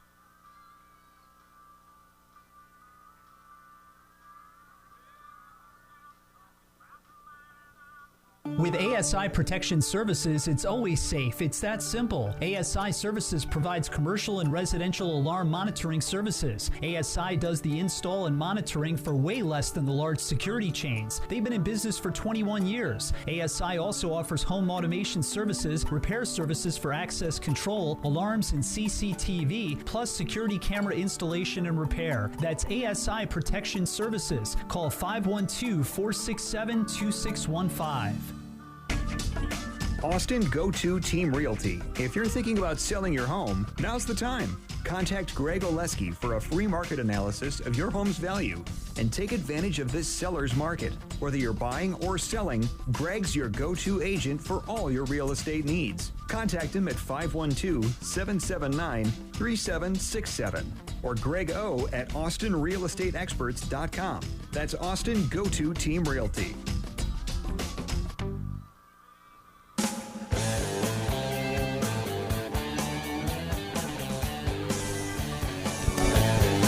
Top of the fifth inning here from Sevier Field at Ariano Park. Timberwolf baseball tonight here on Vype Live. Glad you're joining us alongside the former varsity pitcher Dylan Zisman. I'm Jake Herman, filling in for the voice of Cedar Park baseball tonight, Brad Cohn. And here to lead off the top of the fifth against Hewitt in his second inning of work in relief is Rowdy Hoadley, the shortstop. He's had a nice night. He's led off 2 innings already, and he's reached base and scored a run in both of those frames. Now he's ahead 2-0. Single back in the second, came around to score on the Davis RBI. Walked in the third, advanced on a balk, and scored on an error. Fouls that one off the end of the bat. 2-1. Now we get to see something new from Hewitt here, which is him coming out of the windup rather than the stretch. He came on with an inherited runner on first base, and we get to see how he attacks hitters when he's got the time to himself to really rock into his motion. Fire some strikes in there. He looks in and goes through that motion like you said. 2-1 was a fastball up in the zone, fouled back. 2-2.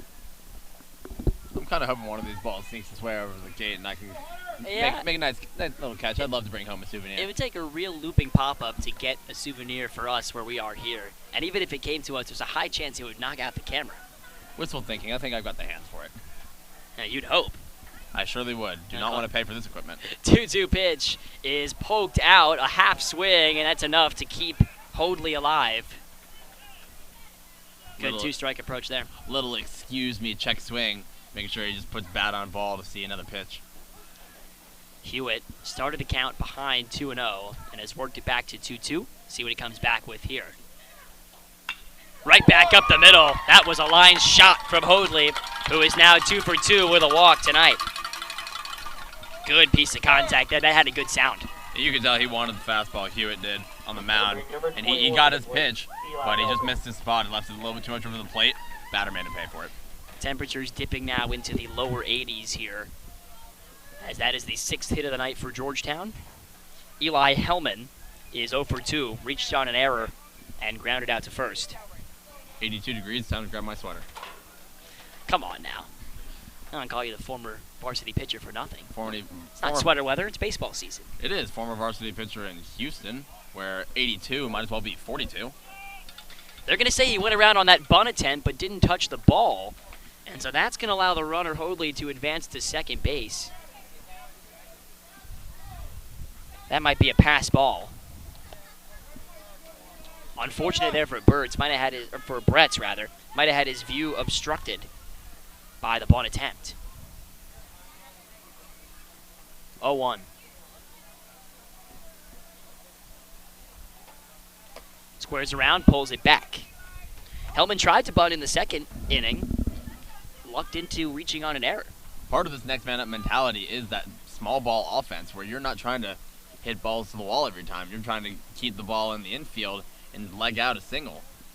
Bring the next guy up who either can do the same or then poke one out to shallow outfield and get a run or two home.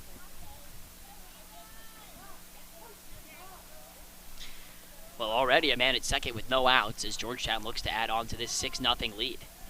Eagles have scored in every frame except the fourth tonight. This bunt is popped up, but too far out of the reach of the catcher Bretts. 1-2.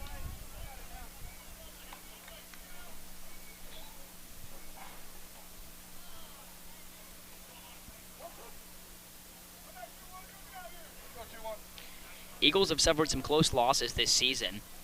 A 2-1 defeat at home against Leander, a 5-3 loss to Eastview, 3-3 record in district play, but they fought tooth and nail every night as this is a little squibber out to second base. It's going to be caught by Absek for the first out of the inning. That's an important out. Keeping that ball in the air prevents that runner from going any further. And with no outs, you don't want to see a runner on third base. So Hellman drops to 0 for 3. Nick Nolan, the pitcher, is 0 for 0. A sacrifice bunt and a walk tonight. I wouldn't be surprised if he tries to lay down a bunt here again. Well, with one out, you don't necessarily need the runner at third with two, but it's worked for him earlier tonight. He takes the first pitch for a strike over the outer half. That's interesting. I don't really know how well pitchers hit in these divisions, so I guess he's capable of swinging the bat well enough himself to not have to lay it down every time. Well, Nolan in the lineup as an infielder most nights when he doesn't pitch. That would make sense. That one off the outside corner. Called a strike, 0-2. Maybe a little bit of a gimme call. You can hear some groans from the Georgetown fans on that one, but at this point, it's a strike well earned. 0-2, Hewitt working from ahead. He deals. That one was center cut, but popped up out to short. Ryder Hernandez is called off, and a diving play made. A tough play by the left fielder Verver, who called off Hernandez at the last second, but was able to come up with the catch. 2 outs. If you're going to call off the infielder there, you've got to have the sure out. So he laid out for that one to make sure that he wasn't letting that ball touch the ground if he had anything to say about it.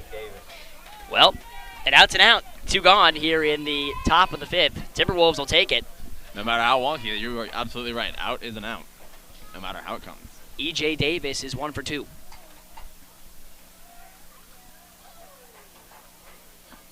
In there for a called strike. Hewitt hitting his spots here to start off this 5th inning. Gave up the leadoff single to Hoadley, and then 2 straight pop-ups.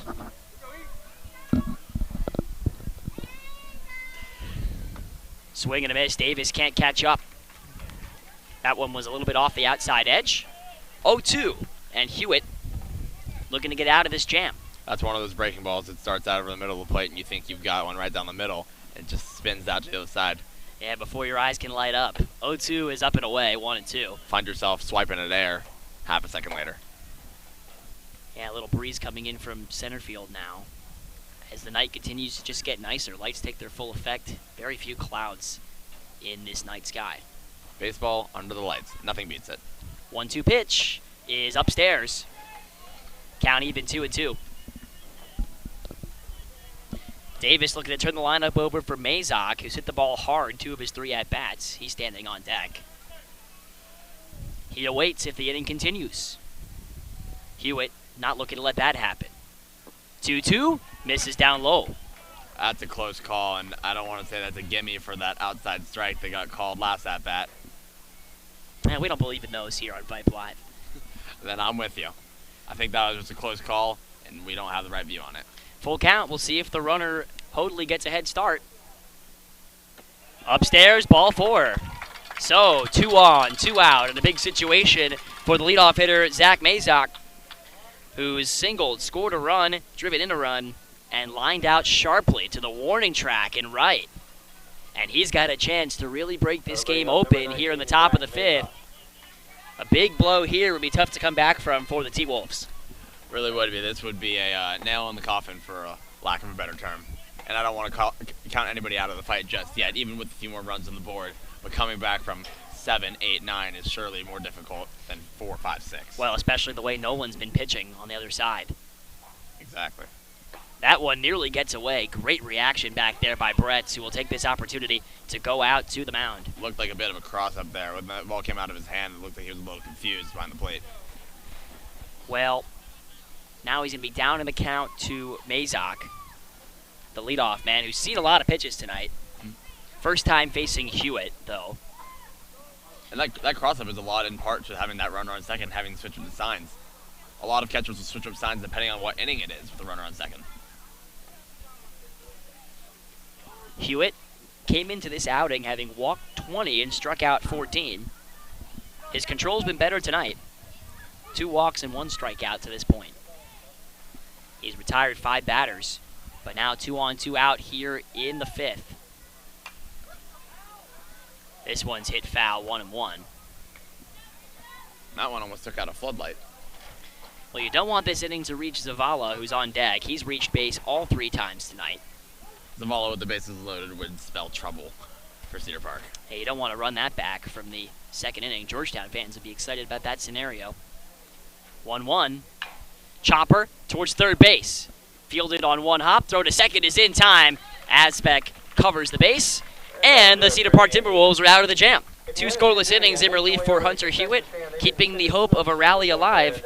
They got to get some hitting going, though. We go to the bottom of the 5th. It is 6-0 Georgetown here on Vype Live. So make your way over.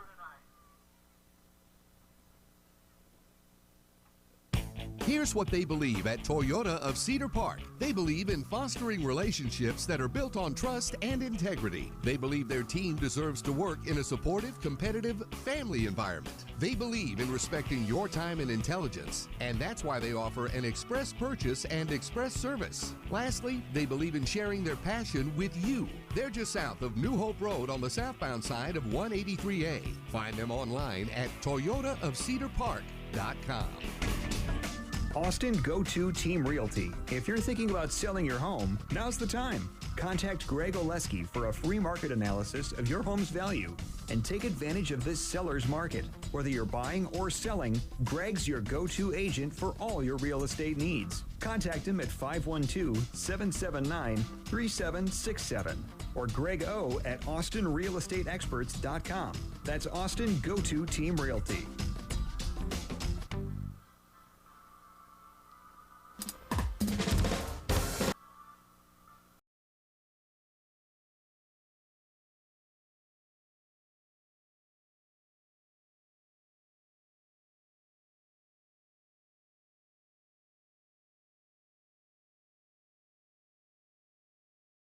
J. Sevier Field at Matt Ariano Park. On what's been a beautiful night for baseball and a beautiful night thus far for Nick Nolan. He's going to look to keep that momentum from the last 4 innings in this bottom half of the 5th inning. Bottom half of inning number 5, which is presented by Academy Sports and Outdoors. It's a major sponsor of the entire Vype Live network, as Vaughn takes a first pitch ball. For all the ways you love to play, Academy makes it easier than ever to gear up and have fun out there. Get free shipping on your favorite brands at academy.com or get free curbside or in-store pickup at your nearest Academy store. Gear up this spring at Academy Sports and Outdoors. Timberwolf baseball tonight on Vype Live. Jake Herman alongside Dylan Zisman filling in for Brad Cohn as the T-Wolves look for all-time win number 391. The comeback will have to start pretty soon here, as Nick Nolan has been cruising through 4, and here in the bottom of the 5th, he faces Vaughn for the second time. Adam Vaughn, who started the game on the mound today. 2-1 count. Fouled that one off, 2-2.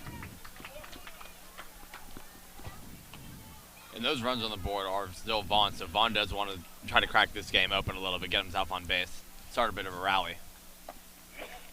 Takes that one, which just misses. That was in that same spot as that first pitch. Both really, really close calls with that arm side run coming over the middle. Just doesn't get enough. Nolan works quickly. Vaughn fouls it back. That's a big thing, working quickly. The momentum and the pace to stay quick and throughout a game really has a lasting effect on a pitcher. Timberwolves leaning over their dugout, looking for that first hit of the night. 3-2. Vaughn rips it up the middle, takes a hop off the mound, and there goes the no-hitter in the bottom of the 5th inning. A leadoff single for Adam Vaughn, and a phenomenal no-hit bid there by Nolan. Good piece of hitting there on 3-2 by Vaughn. And perhaps between innings, I shouldn't have told you, are you thinking what I'm thinking? Because now we're both thinking the no-hitter's over. Yeah. That nonetheless is still, regardless of that hit, and including it, a very impressive effort. Yeah, there is the first hit of the night for the Timberwolves. Long time coming. First pitch, up and away, and we'll see if Bretz can keep the rally going. The catcher, Josh Bretz, was the team's player of the week a couple of weeks ago. Coach Williams, who will join us later, naming a player of the week, honoring his players' efforts in what's now year 3 for Coach Williams, I believe. He has helped take this program to new heights, a real breakthrough season thus far for Cedar Park. Big hack at that one, 1-2 to the catcher, Bretz. That two-seamer fading down over the middle, his eyes lit up, and he tried to really elevate and celebrate, and neither of those came to pass. The catcher, Bretz, has to protect 1-2 against the lefty Nolan. Slow roller, right side, fielded on a hop by the second baseman, who tosses on to first. Good play over there by Zavala for out number 1. Advancing on down to second, though, is Vaughn. Brings up number 11, Darian Sue. Here's Darian Sue, who grounded to third his first time in a walk-up song, Kung Fu Fighting. Love that. I also love that he's the pseudo leadoff man. Having a runner in scoring position and being a near 500 hitter at this point. Sue entered the game 30 for 60, grounded out to third his first time up. Looking to maybe get back to that 500 mark and have an additional RBI on the scorecard to show for it. I guess that's a good thing about being 500 on an even number at bat, right? You can get right back there every time you get a hit. Mm-hmm. 1 out here in the last of the 5th. First pitch, that time he gets the call at the letters. I don't know about that one. That one is up and away, but we're a little higher up from a vantage point than the umpire is, so maybe that one just crosses the letters. I think the umpire had a pretty good night up until about this inning. Seen a bit of inconsistency in this frame. This one's hit high in the air, jam shot out to left, and it's going to be caught on a sliding play. Throw to second is in time for 2. What a Herculean effort out in left by Eli Hellman.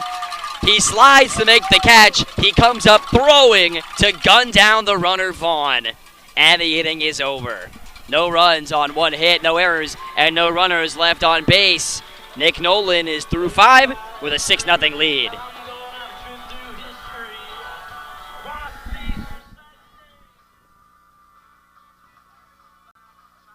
Here's what they believe at Toyota of Cedar Park. They believe in fostering relationships that are built on trust and integrity. They believe their team deserves to work in a supportive, competitive, family environment. They believe in respecting your time and intelligence, and that's why they offer an express purchase and express service. Lastly, they believe in sharing their passion with you. They're just south of New Hope Road on the southbound side of 183A. Find them online at toyotaofcedarpark.com. You know the Alzer family. They've been involved in Cedar Park sports for years, just as Alzer's Barbecue has been involved in Cedar Park cuisine for years. It's one-of-a-kind, authentic Texas barbecue.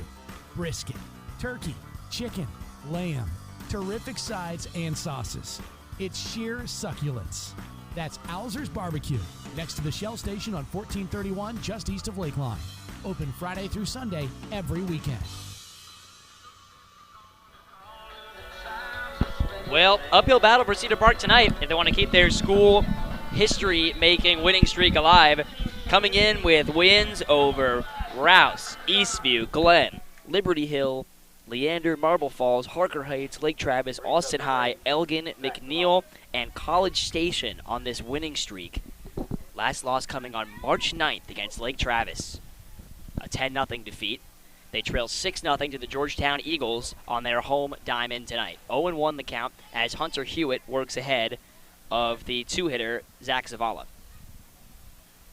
Zavala is 2 for 2 tonight, or rather 1 for 1, 2 walks, and 3 RBIs and a run scored. Ooh, a meager wave and a feeble hack at that one. Got him good on the breaking ball down and away. Yeah, how about Hunter Hewitt so far? Coming in out of the bullpen, he's been effective. He had some shoes to fill, and he fit them perfectly. He's been the guy they've needed the past few innings. And Hewitt, who has had his fair share of struggles as a starting pitcher this season, ERA up over 6 coming into this one. He started 5 games. Coach Williams giving him a chance tonight in a relief role, and he's been able to really eat some innings to this point. And maybe sometimes that's what you need. If you're not doing too hot out of the starting position, get yourself in a game where you're already down, and if you give up a run or two, you can kind of shake it off as, it wasn't the biggest deal in the world. And it gives you that confidence to kind of figure out what you're good at, get your momentum going, throw some strikes, and get out some clean innings. Well, that was a confident-looking breaking ball. He didn't get the call. It's 1-2. That one's up and away. That 0-2 breaking ball was a dandy. The best we've seen of the day from Hewitt. Umpire just didn't ring him up. It looked good, and that fastball's got some extra life on it in this inning. A little juice behind that one. He really reached back. 6 runs, 6 hits today for Georgetown. Swing and a miss. Got him chasing. Bretz makes the tag for out number 1. That looked like a two-seamer or a changeup, something with a little bit of side spin down in the dirt. Just couldn't hold up. Number 25, Reese Bell. So Reese Bell, the junior, DH, heads into the box.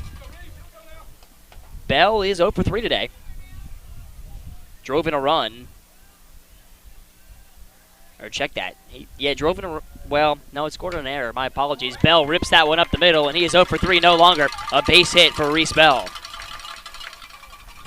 My apologies on the confusion there. He hit the fly ball out to right. That was caught. And then a throwing error ended up allowing a run to come home back in the 3rd inning. So Dinscore comes to the plate now. He's 2 for 3 with an RBI single back in the 1st. If you're just joining us, Georgetown got out to a 1-0 lead in the 1st inning tonight. Added on 4 more in the 2nd as that breaking ball bends in for strike 1. They added on 4 more in the 2nd with a 1-out, bases clearing triple from Zach Zavala leading the way. An unearned run in the 3rd gets us to where we are.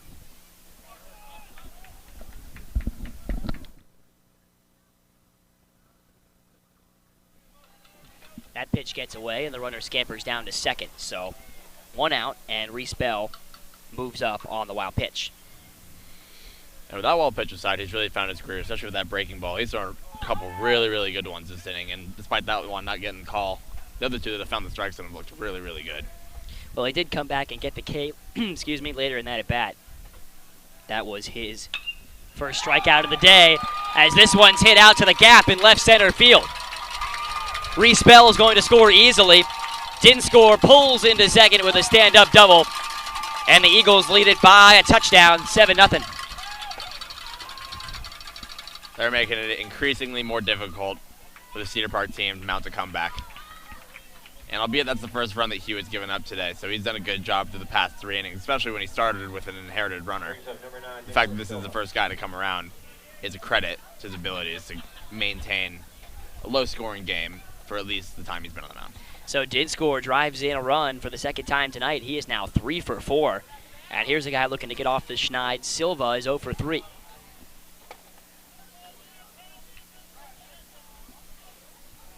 Tough break there for Cedar Park, who got the leadoff hit in the bottom of the 5th. Some semblance of momentum for the first time tonight. But the runner, Vaughn, gets doubled off at second on a sliding catch by the man on deck, or the man in the hole, Eli Hellman. That ends the rally in its tracks, and Georgetown comes right back and tacks on another run. After going 2 innings scoreless on the Georgetown side, that last double play really re-swung the momentum back in their favor. If it wasn't already there with the 6-run lead, it really lets them kind of go free swinging into this 6th inning. An Eagle squad that is 11-1 all time against Cedar Park in baseball, looking to make it 12-1 tonight. T-Wolves' only win in this series coming in 2017 as this is popped up near the first base bag, foul, and caught for out number 2. Good play over there by Alonzo. So now Rowdy Hoadley will look to reach base for the 4th time tonight. He is 2 for 2 with a walk. Couple of runs scored in this one. He's gone to at least second base every time he's been up. A credit to his ability to find a way to get on the base paths. So Hoadley digs in, a 2-out RBI opportunity with Dinscore over at second. Ripped down into right field past the outstretched glove of Asbeck. Throw coming in from right field is going to be in there for Burtz. The runner never touched the plate. And now a battle here. He's out of the base path, and he's out of there. The 3rd out recorded. What a throw from right field made by Cannon McDonald to retire the side. So 1 run on 3 hits, no errors. They get a run to make it 7-0. Eagles on top.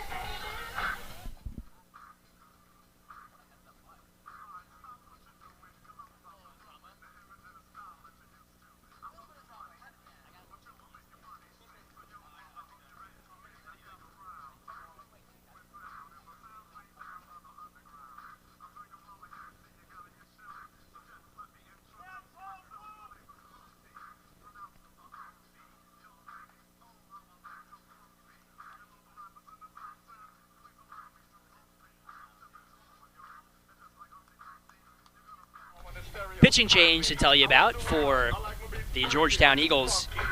Nick Nolan's day is done, and what a day it was. Took a no-hitter into the 5th, had it broken up on a base hit up the middle by Vaughn. But Dylan, your thoughts as the former pitcher here on this broadcast on the outstanding evening that lefty Nick Nolan put together to put Georgetown in this position. He was extremely effective with the fastball early on, getting strikes on first pitch strikes on the majority of the batters he was facing. And most batters weren't seeing more than 2, 3, 4 pitches. They were swinging at everything he had to offer. He could have thrown the kitchen sink at them, and they would have thrown the bat at it. And I mean, they got one guy to get on base with a base hit in the last of his innings, and managed to double him off. And he's gonna go home happy tonight. That's an extremely good performance, and not a lot of strikeouts, no walks, but only 2 strikeouts. Really making these batters put the ball in play and trusting his defense to convert the outs. And boy, did they show up on defense. Yeah, and to call on another soft-throwing lefty I like, an outing reminiscent of the professor, Kyle Hendricks. I would agree. I liked what he had to offer, especially with the changeup. Nick Nolan was really good. He threw a couple first-pitch changeups that really threw me off guard from over here in the booth. And he got everybody swinging with everything he was throwing. Didn't have to use that curveball much. I saw him throwing it in the pregame warm-ups, and I don't think he threw it more than once or twice, and to be quite honest, he didn't need to. New pitcher is Eli Hellman, and his play out in left field helped keep the current scoreline intact for Georgetown. Made a sliding catch, came up throwing to double off Adam Vaughn at second to end the 5th inning. That was the only time Cedar Park's gotten an at-bat with a runner in scoring position tonight. They do turn the lineup card over, though. Here's Cade Haught. Takes a first pitch fastball away, so a little more velocity out of the bullpen from the sophomore Hewitt. throws right-handed. Or rather, the sophomore, Hellman. Hewitt, of course, the reliever in the game for Cedar Park. Not the first time I've done that tonight. It won't be the last. 1-1 the count as a quick visit to the mound here from the catcher, Mazak, who's called a great game behind the plate tonight. Just looks like something may not have been clear there in terms of signs. Maybe 2 is curveball for Nolan and 2 is changeup for Hellman. You never know. That's probably what the discussion was about there. The sophomore winds, kicks, delivers. High pop-up, deep left field, but playable. Coming in on it to make the play out there is a new left fielder. No, he dropped it. It hit the heel of his glove. And into second base, reaching on the error, is Cade Haught. So Eli Hellman moves out of left field and to the mound, gets a pop-up to his old position, but the Eagles can't quite squeeze it. And I don't want to say he's kicking himself, but he's thinking to himself, what if I was out there? But unfortunately, you can't play 2 positions at once in this game. And those are the sacrifices you've got to make sometimes. So if there's been one flaw in the Eagles' play tonight, it's been the defense. 3 errors already.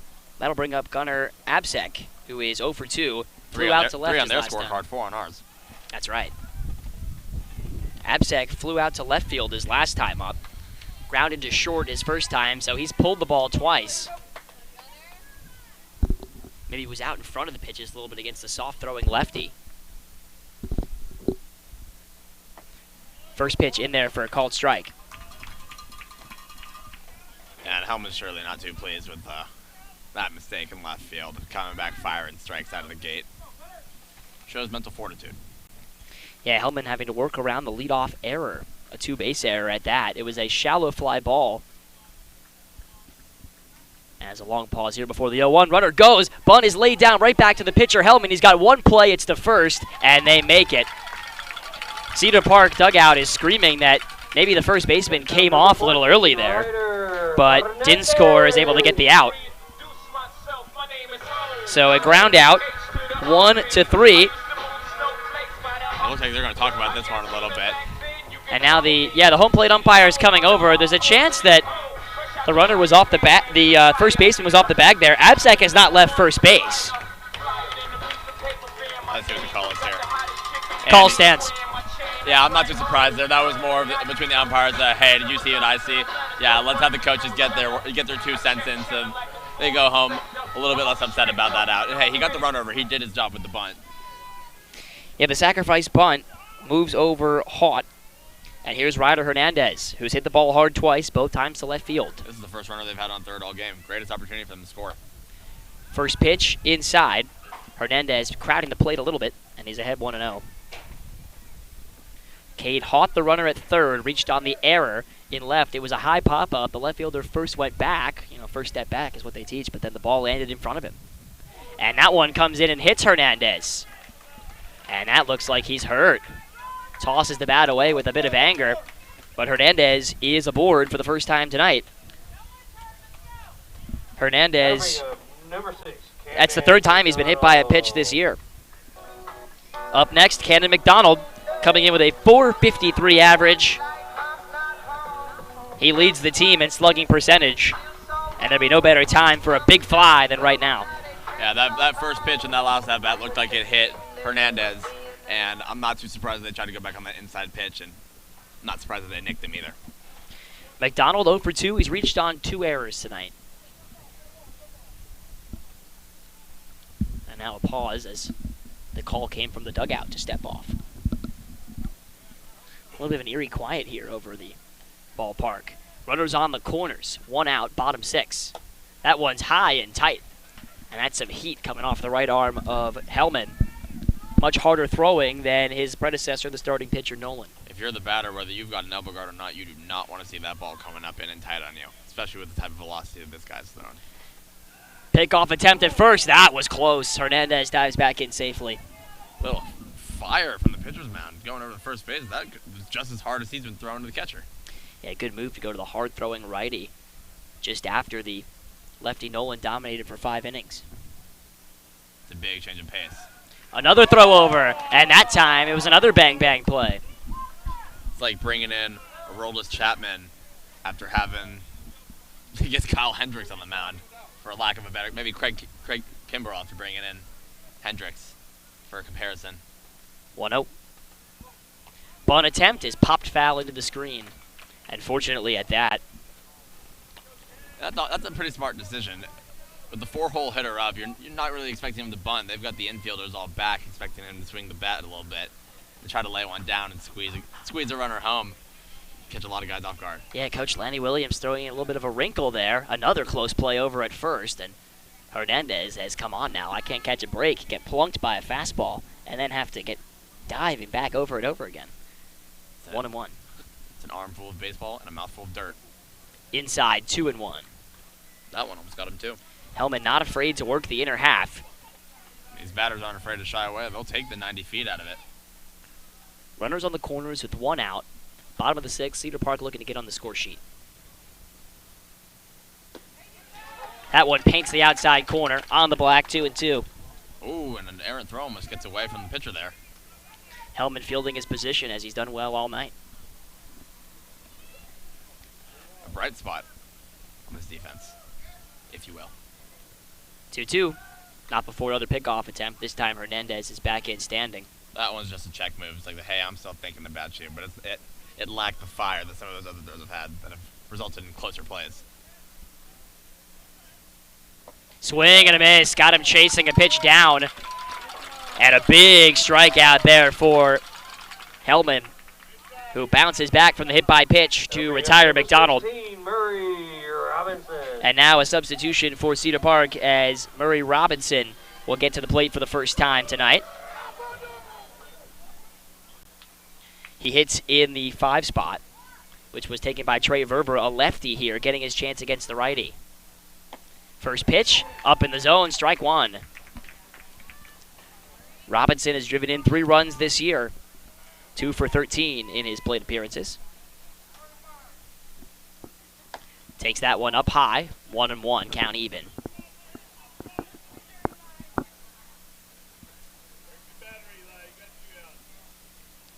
Runners on the corners, 2 outs, bottom 6.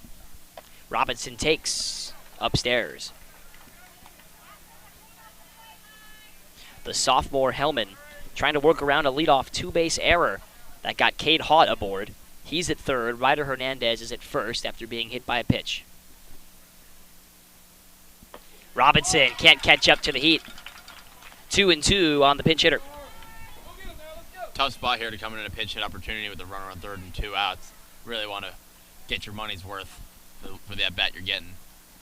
Runner goes, 2-2, is in the dirt, and the ball caroms away off the catcher's pads. And Cedar Park is on the board as Cade Haught comes across. 7-1 now, here in the bottom of the 6th.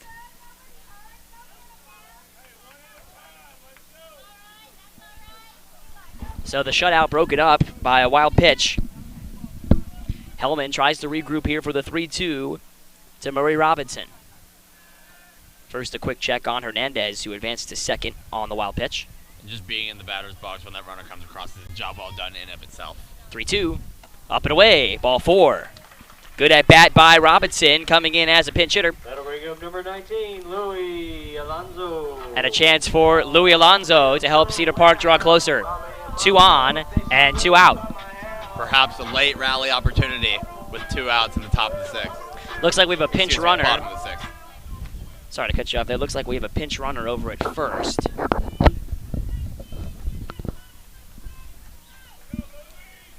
It just looks like Verver came back in. I think you're right. We'll check on that for you in just a moment.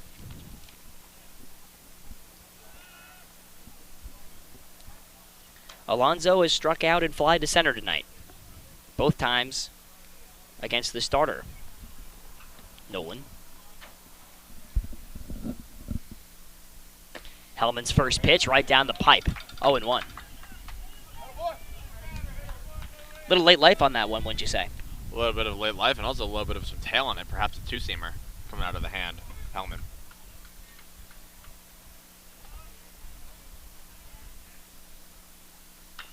Ground ball, foul, down the third base line. 0-2 on the T-Wolves first baseman. And now I'm convinced that was definitely a 2-seamer.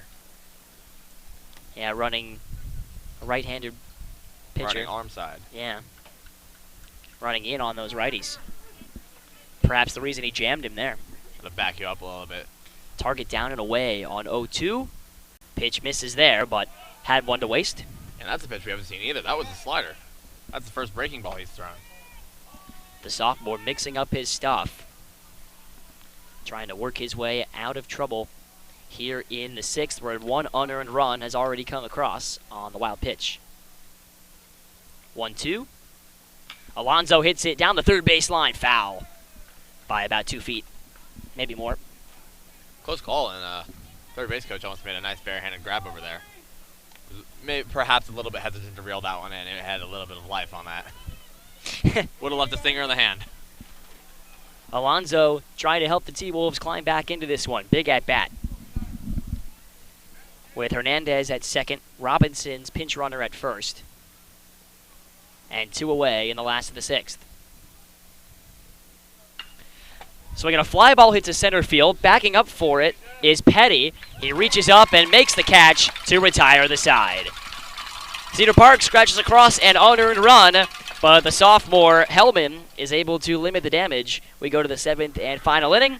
Eagles lead at 7-1.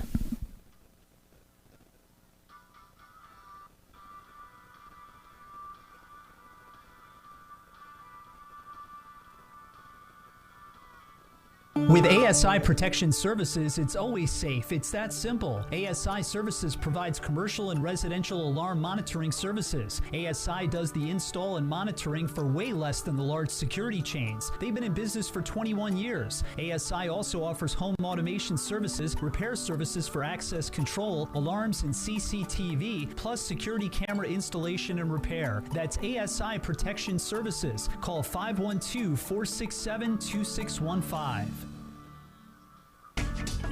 Austin Go-To Team Realty. If you're thinking about selling your home, now's the time. Contact Greg Oleski for a free market analysis of your home's value and take advantage of this seller's market. Whether you're buying or selling, Greg's your go-to agent for all your real estate needs. Contact him at 512-779-3767 or Greg O at AustinRealEstateExperts.com.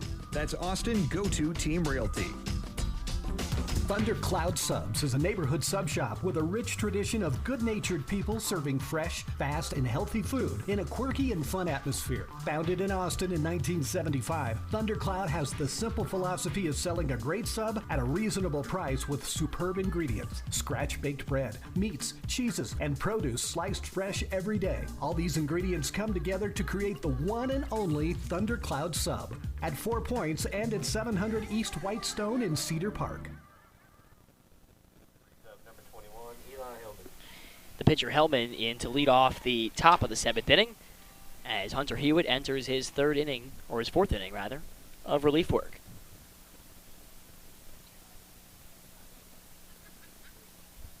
Looks like even with the lights on, it's a little difficult to see some of those signs. And sometimes the catcher will switch from numbers to hand signals.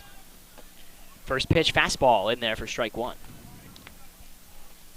Or they'll start tapping their shin guards or chest protector. They'll put their hands up. Something to let the pitcher know what they want him to throw. Almost like you when you see the sign for a knuckleball. Tapping your chest out. 0-2. That or a wiggle of the 4. Yeah, I would love to come out here and see a knuckleballer. Don't know if there's one on either of these rosters off the top of my head. Everybody's got one in their back pocket, but nobody will throw it in the game. Oh, and the 0-2 ran in and hit Hellman. It was a breaking ball. And a miss there from Hewitt that he'd like to have back. Leadoff man is aboard, and that's been a theme tonight. Georgetown's been able to get the leadoff man on, and it's made results happen. They've scored so far in 4 of their 6 frames. I would say perhaps that hit batter was retribution for Hernandez getting hit last inning, but that was a breaking ball. That was just one that got away. No intent, especially when you're down 6. Nick Nolan steps in. 0 for 1, a sacrifice and a walk. Again, working the inner half of the plate. Now you start to see some of that stuff you mentioned earlier about him walking a lot of batters. He's missing the strike zone by a healthy margin now, almost hitting 2 batters now. Actually have a new batter into the box here. Beg your pardon on the original call as the runner goes. Throw down to second is on the money, but the slide is in there safely for Hellman. The pitcher swipes a bag. He's had a bit of everything tonight. Mr. Do-It-Yourself.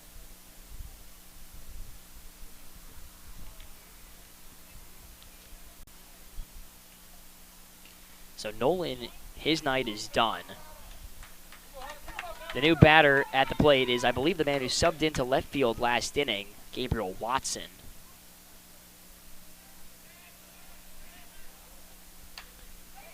Swings and taps it to the right side. Fielded by Asbeck, and they make the play at second. It was close. Bang, bang play over there at first. It ended up being Hewitt who covered the bag.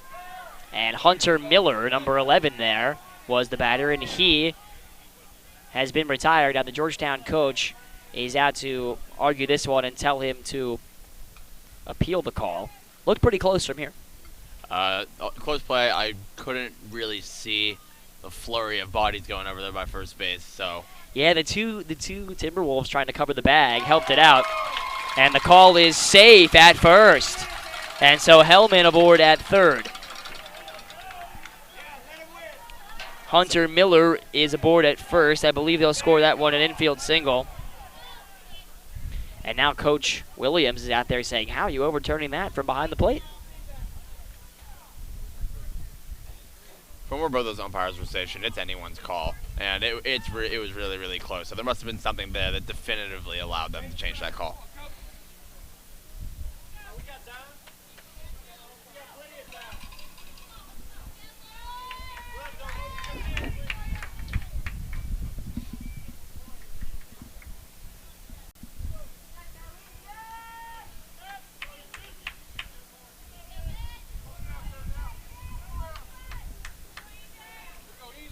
E.J. Davis is 1 for 2 with a walk.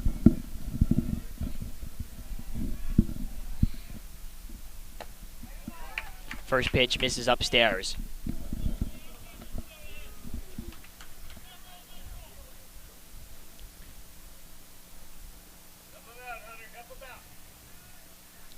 Pretty big lead off of first for Hunter Miller. Takes a good secondary.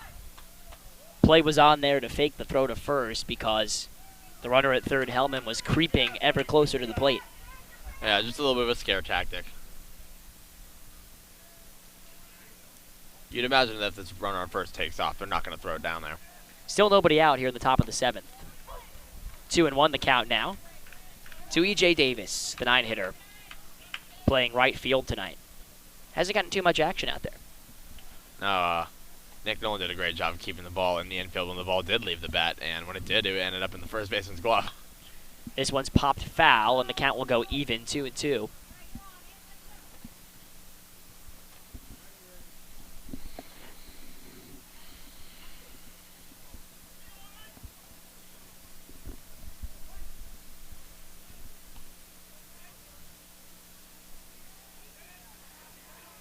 Georgetown team that had some tough tests in non-district, as that one's fouled off. Beat Lampasas, lost to Round Rock, win over Lake Belton, win over Cedar Ridge. They played some tough competition in tournaments, and despite the mediocre start in district play, this team still very much a force to be reckoned with in Central Texas. 2-2, doesn't miss by much. 3-2.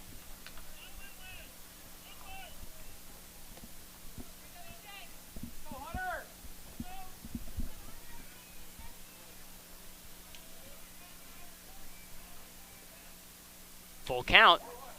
And a good at-bat here for Davis, who's grinded out some tough ABs from the bottom of the order tonight. Drew a walk his last time up in the 5th, singled in the 2nd, and flew out to right back in the 3rd. Yeah, and I guess using hand signals to you was not a good way to indicate what I meant by that. The reason that call didn't get called a strike is because he scooped it instead of framing it.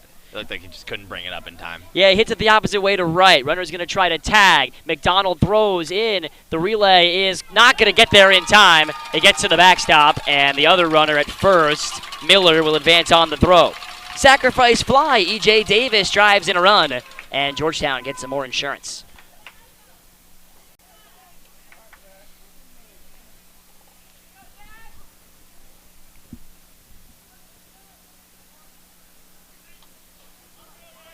One away here in the top of the 7th inning. Runner at second is Hunter Miller, who reached on the infield single.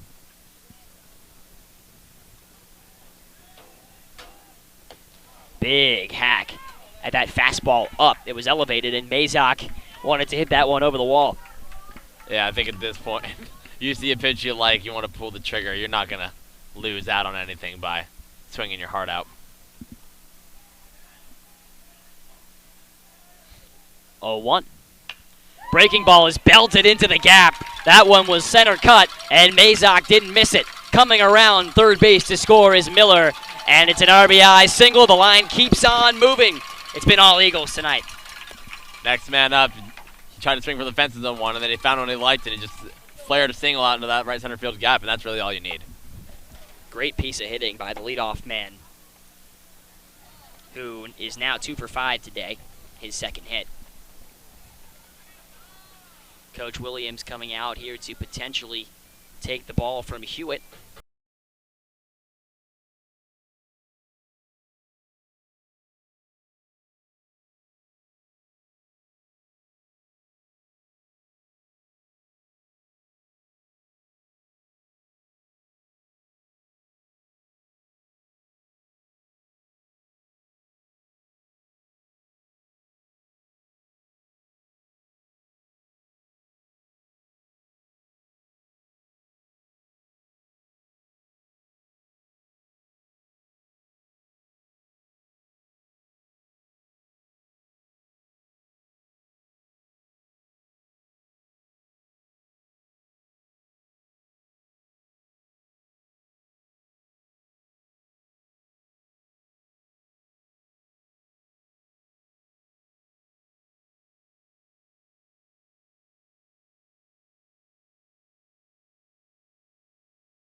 Against Marble Falls, 7 p.m. I believe AJ Aravalo has the call on that one, with Brad Cohn still out doing a doubleheader with Concordia.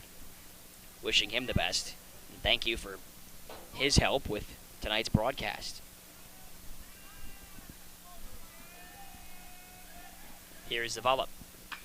Comes up, first pitch swinging, and pops it a mile into the air. On the infield, Hernandez has it for out number 2. His efficiency at its finest. 1 pitch, 1 out. You can't ask for anything more than that out of the bullpen. Here's Reese Bell.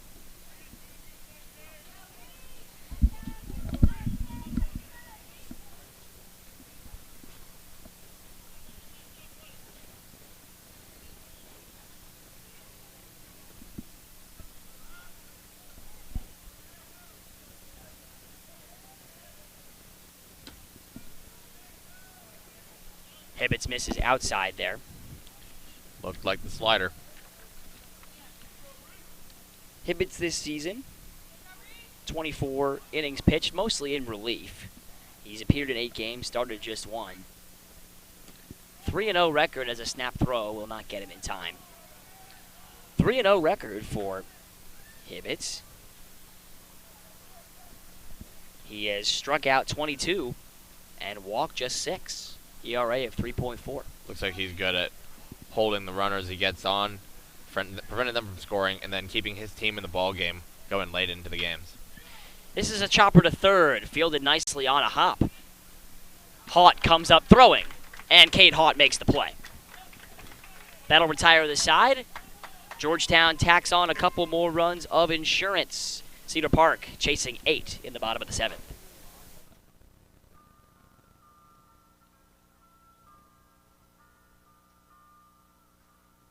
Thundercloud Subs is a neighborhood sub shop with a rich tradition of good-natured people serving fresh, fast, and healthy food in a quirky and fun atmosphere. Founded in Austin in 1975, Thundercloud has the simple philosophy of selling a great sub at a reasonable price with superb ingredients. Scratch-baked bread, meats, cheeses, and produce sliced fresh every day. All these ingredients come together to create the one and only Thundercloud Sub at 4 Points and at 700 East Whitestone in Cedar Park.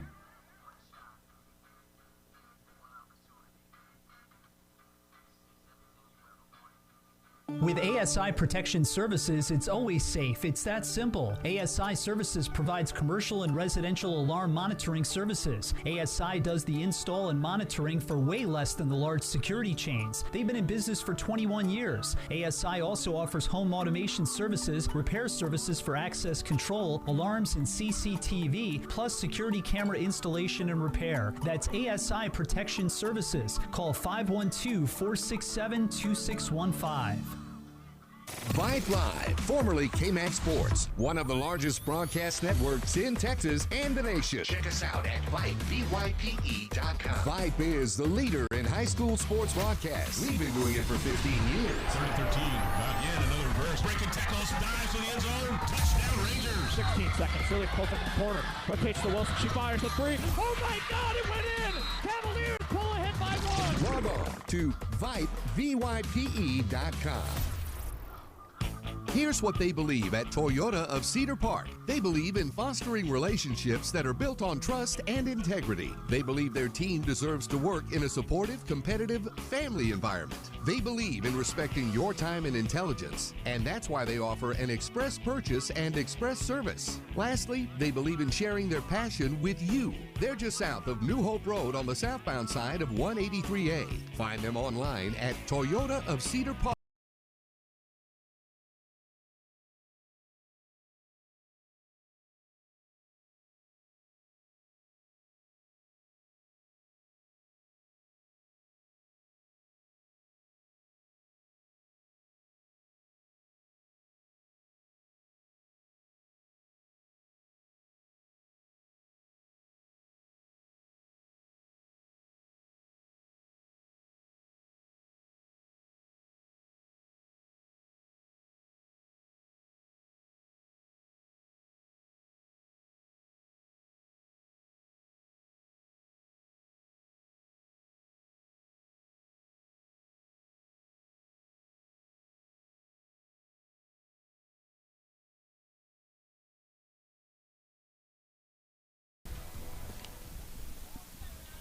That'll bring up number 9, Tyler DeWolder. That's going to leave a mark tomorrow morning.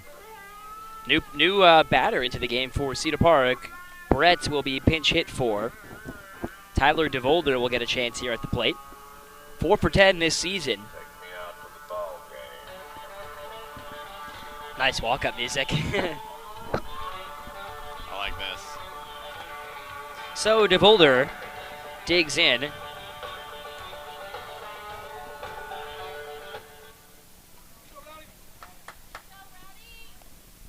The lefty also pitches and plays some first base.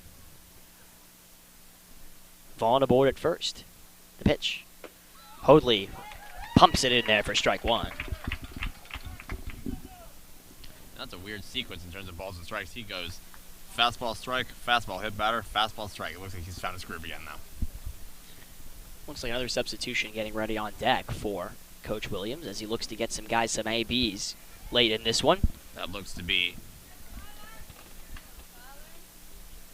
perhaps number 2. Yeah, Cole Kruger might be getting ready. Check over at first. Yeah, Kruger in the on-deck circle will bat next. Nobody out. Man at first here in the bottom of the 7th. That one misses off the plate outside, 2-1. Game 26 of the Timberwolves baseball season. Trying to avoid their first district loss would need some magic. That one is in there for a called strike, too. Looked to be well outside. Catcher did not sell that one very well, but perhaps grazed that outside corner with some two-seam run. And the fans are not happy about that one. No, that didn't look like a strike. 2-2 is down low for ball 3. That one looked at, to be quite honest, that one looked a little closer to the strike zone than the last one. Well, is it time to start believing in the makeup call? Yeah, if you believe in it. 3-2 count here to DeVolder. And he hits this one opposite field, shallow left field. Coming in to make the catch on that ball is Miller. One away in the last of the 7th.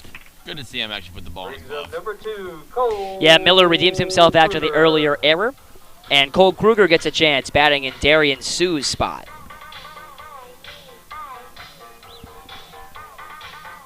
Back-to-back interesting walk-up songs. This one perhaps a bit more interesting with emphasis on the word interesting. Hey, you don't have to approve. I just like the last one a lot better. I'm not going to use hate. Hate's a strong word, but that just wasn't my favorite. But hey, to each their own. So a lefty in to face the righty Hoadley. And Kruger takes that one off the plate inside. Cole Kruger, 6 hits in his 33 at-bats this year. Scored 9 runs, drawn 8 walks. And for the amount of times he gets to the plate, Kruger does draw quite a fair bit of walks. Not a regular starter for this Cedar Park team, but he's among their leaders in walks drawn. And fishing off the bench. Sometimes all you need is that 90 feet to start something. And 8 runs is a lot, but not impossible. Or rather 9 if you want to go home without seeing the 8th inning. Quick mound visit. This is just a nerve calmer. You're up by 8. Like, hey, relax. Throw some strikes. Trust your defense. You give up a run. Oh, well, we'll go home, celebrate. Get yourself some Chick-fil-A and get out of here. I take it you've had your share of those. Not the Chick-fil-A's, the nerve calmers. Perhaps. I've had a couple conversations where they're like, yo, what's the deal? Just stick to what you know. That one didn't miss by much. Count 3-0. 3-1. Called strike. There you go. Inching ever closer to getting that ball over the plate. Not too many rally caps on the Cedar Park side of the stands as the 3-1 misses down and in. Vaughn advances to second on the walk. Kruger comes off the bench and does what he does, draws a walk. You said it. You spoke it into existence, even further than it already was. Top of the order, Cade Haught reached on an error and scored the only Cedar Park run back in the 6th inning. Perhaps a chance for another one right here. Yeah, last time he hit a little flare out into left, and the left fielder misjudged it, and Haught reached second base before they got the ball in. Well, if you can flip that flare to the other side of the diamond, you'll find yourself with a runner at home. A lot of space down the left field line right here as they're playing Haught a little bit off to the right. Outfield at relatively normal depth. Infielders pinched in a little bit to turn 2. Just in a position where you're not going to be surprised by anything. Just play some fundamental baseball. Squares around to bunt, pulls it back. It's in there for a called strike. Snap throw to first is late. 1-1 the count.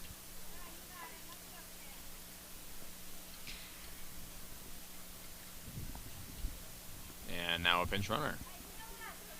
Yeah, it looks like I can't quite make out the number over there. Pinch runner into the game, subbing in for Kruger, who drew the walk. Perhaps 10, maybe? I don't know. It's hard to see with the netting. The netting makes it look like an 11, but there was no 11 in the Cedar Park roster. It's not number 11 then. Here's the 1-1. That one is on the outside corner. Good pitch. 1-2. Perhaps that nerve calmer working its magic now. Well, if you're pitching here, Hoadley, and Hoadley's had a great night at the plate. 2 for 3, couple of runs scored, an RBI. Just trying to throw some strikes and finish this thing off. Target down and away on 1 and 2. And it's a good location on that pitch, and a better protective hack, I should say, by Haught.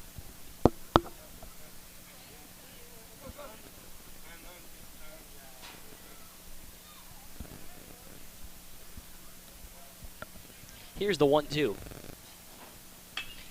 Swinging a high pop-up, right field. Drifting back for it is Davis, and he makes the play. Runners will not tag. 2 outs here in the last of the 7th. And number 13, Gunner. I'm looking at this now. That is definitely a number 11. So I'm intrigued to know just who that mystery number 11 is. Oh, that's Darian Sue, of course. I wish I told you that a moment ago. That's the man who... Oh, he came back into the game. Yeah, Kruger. I didn't have number 11 in my subs. Kruger hit his spot, or hit in his spot. Well, it wasn't in your subs because Sue was a starter today. So the game comes down to Gunnar Absek. Yep, he's on my starting list. Sure enough, there he is. T-Wolves down to their final out of this school record 12-game winning streak.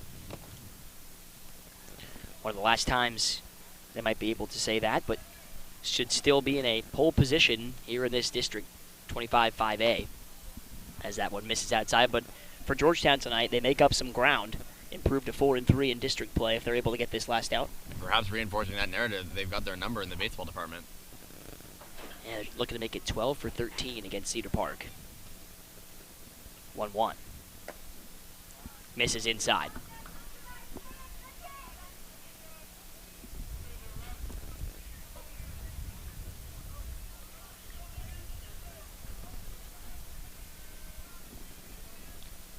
Two and 1 the count. Right back up the middle. That's a base hit. One of the hardest hit balls of the day. Coach Williams will hold the runner at third. Gunnar Absek is aboard for the first time tonight. And now Ryder Hernandez gets another crack at the dish. Ryder Hernandez.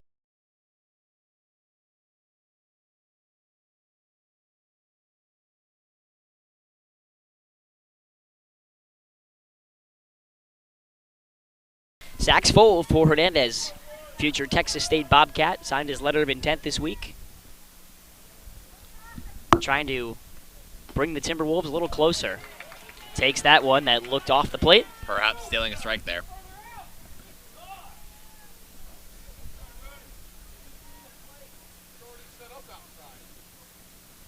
The 0-1. Hernandez takes upstairs. These fans are not taking too kindly to the art of framing. No, it was a good frame on that last pitch by Mazak back there. Hernandez was hit by a pitch his last time up, and he's flown out to left field twice. Hits that one late, foul, and the T-Wolves down to their final strike.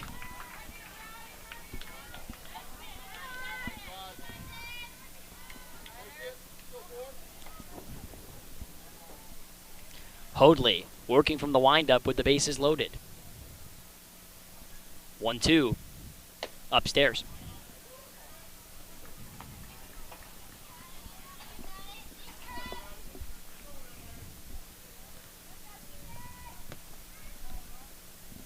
Two and 2. Hernandez stays alive.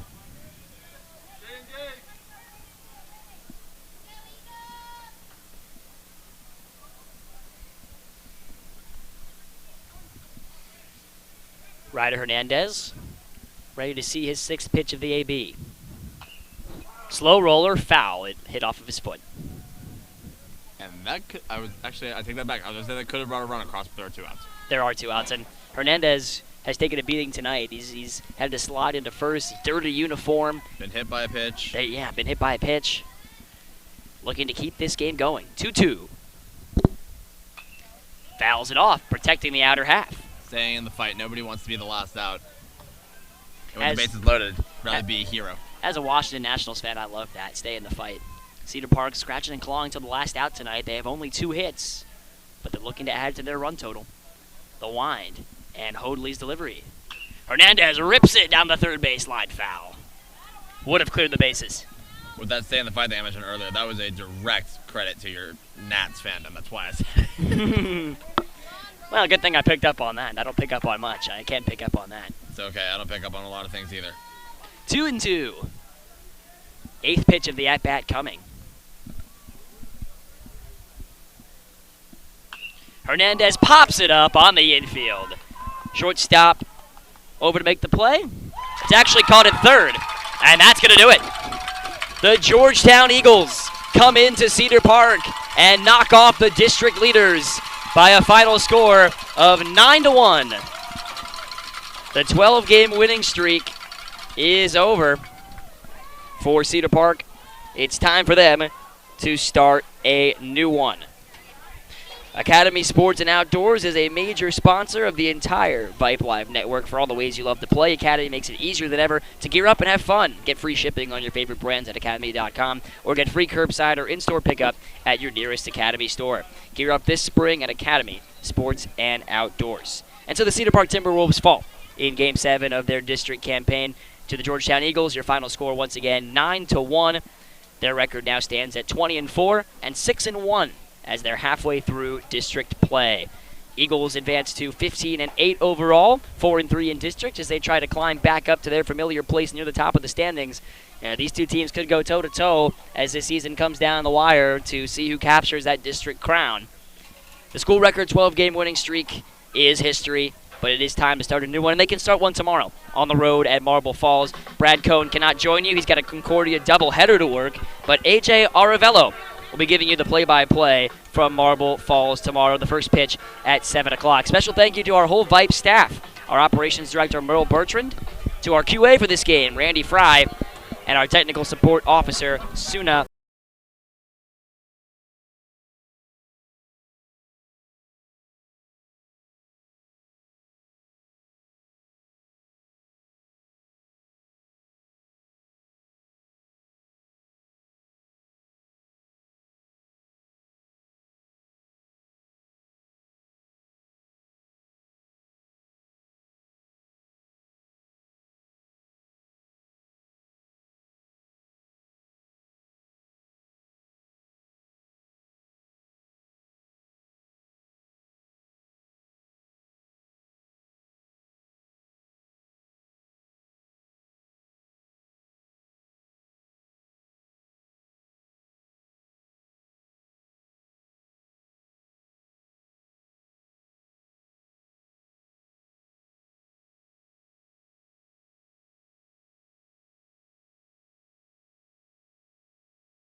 get to play another ball game in less than 12 hours, so we're excited about that. And Coach, congratulations! A 12-game winning streak comes to an end tonight, but still setting a school record. Well, thanks a lot, man. Appreciate you coming on Thank tonight. you guys very much. Appreciate it. Thank you, Coach.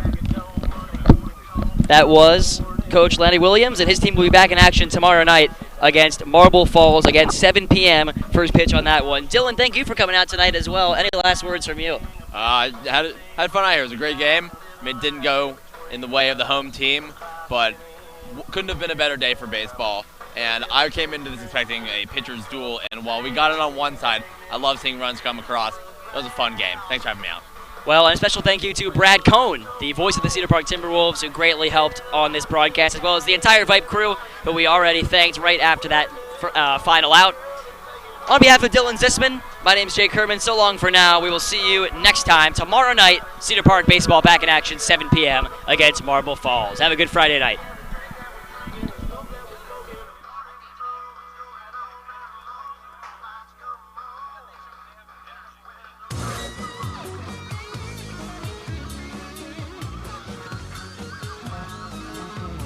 This has been the Vype Live Network's presentation of Cedar Park Timberwolves Baseball. Sponsored by Toyota of Cedar Park, Adele Golf, Thundercloud Subs, Austin's go-to team realty, Alzer's Barbecue, ASI Protection Services, and Academy Sports and Outdoors. Join us again for the next live worldwide broadcast of Cedar Park Timberwolves Baseball.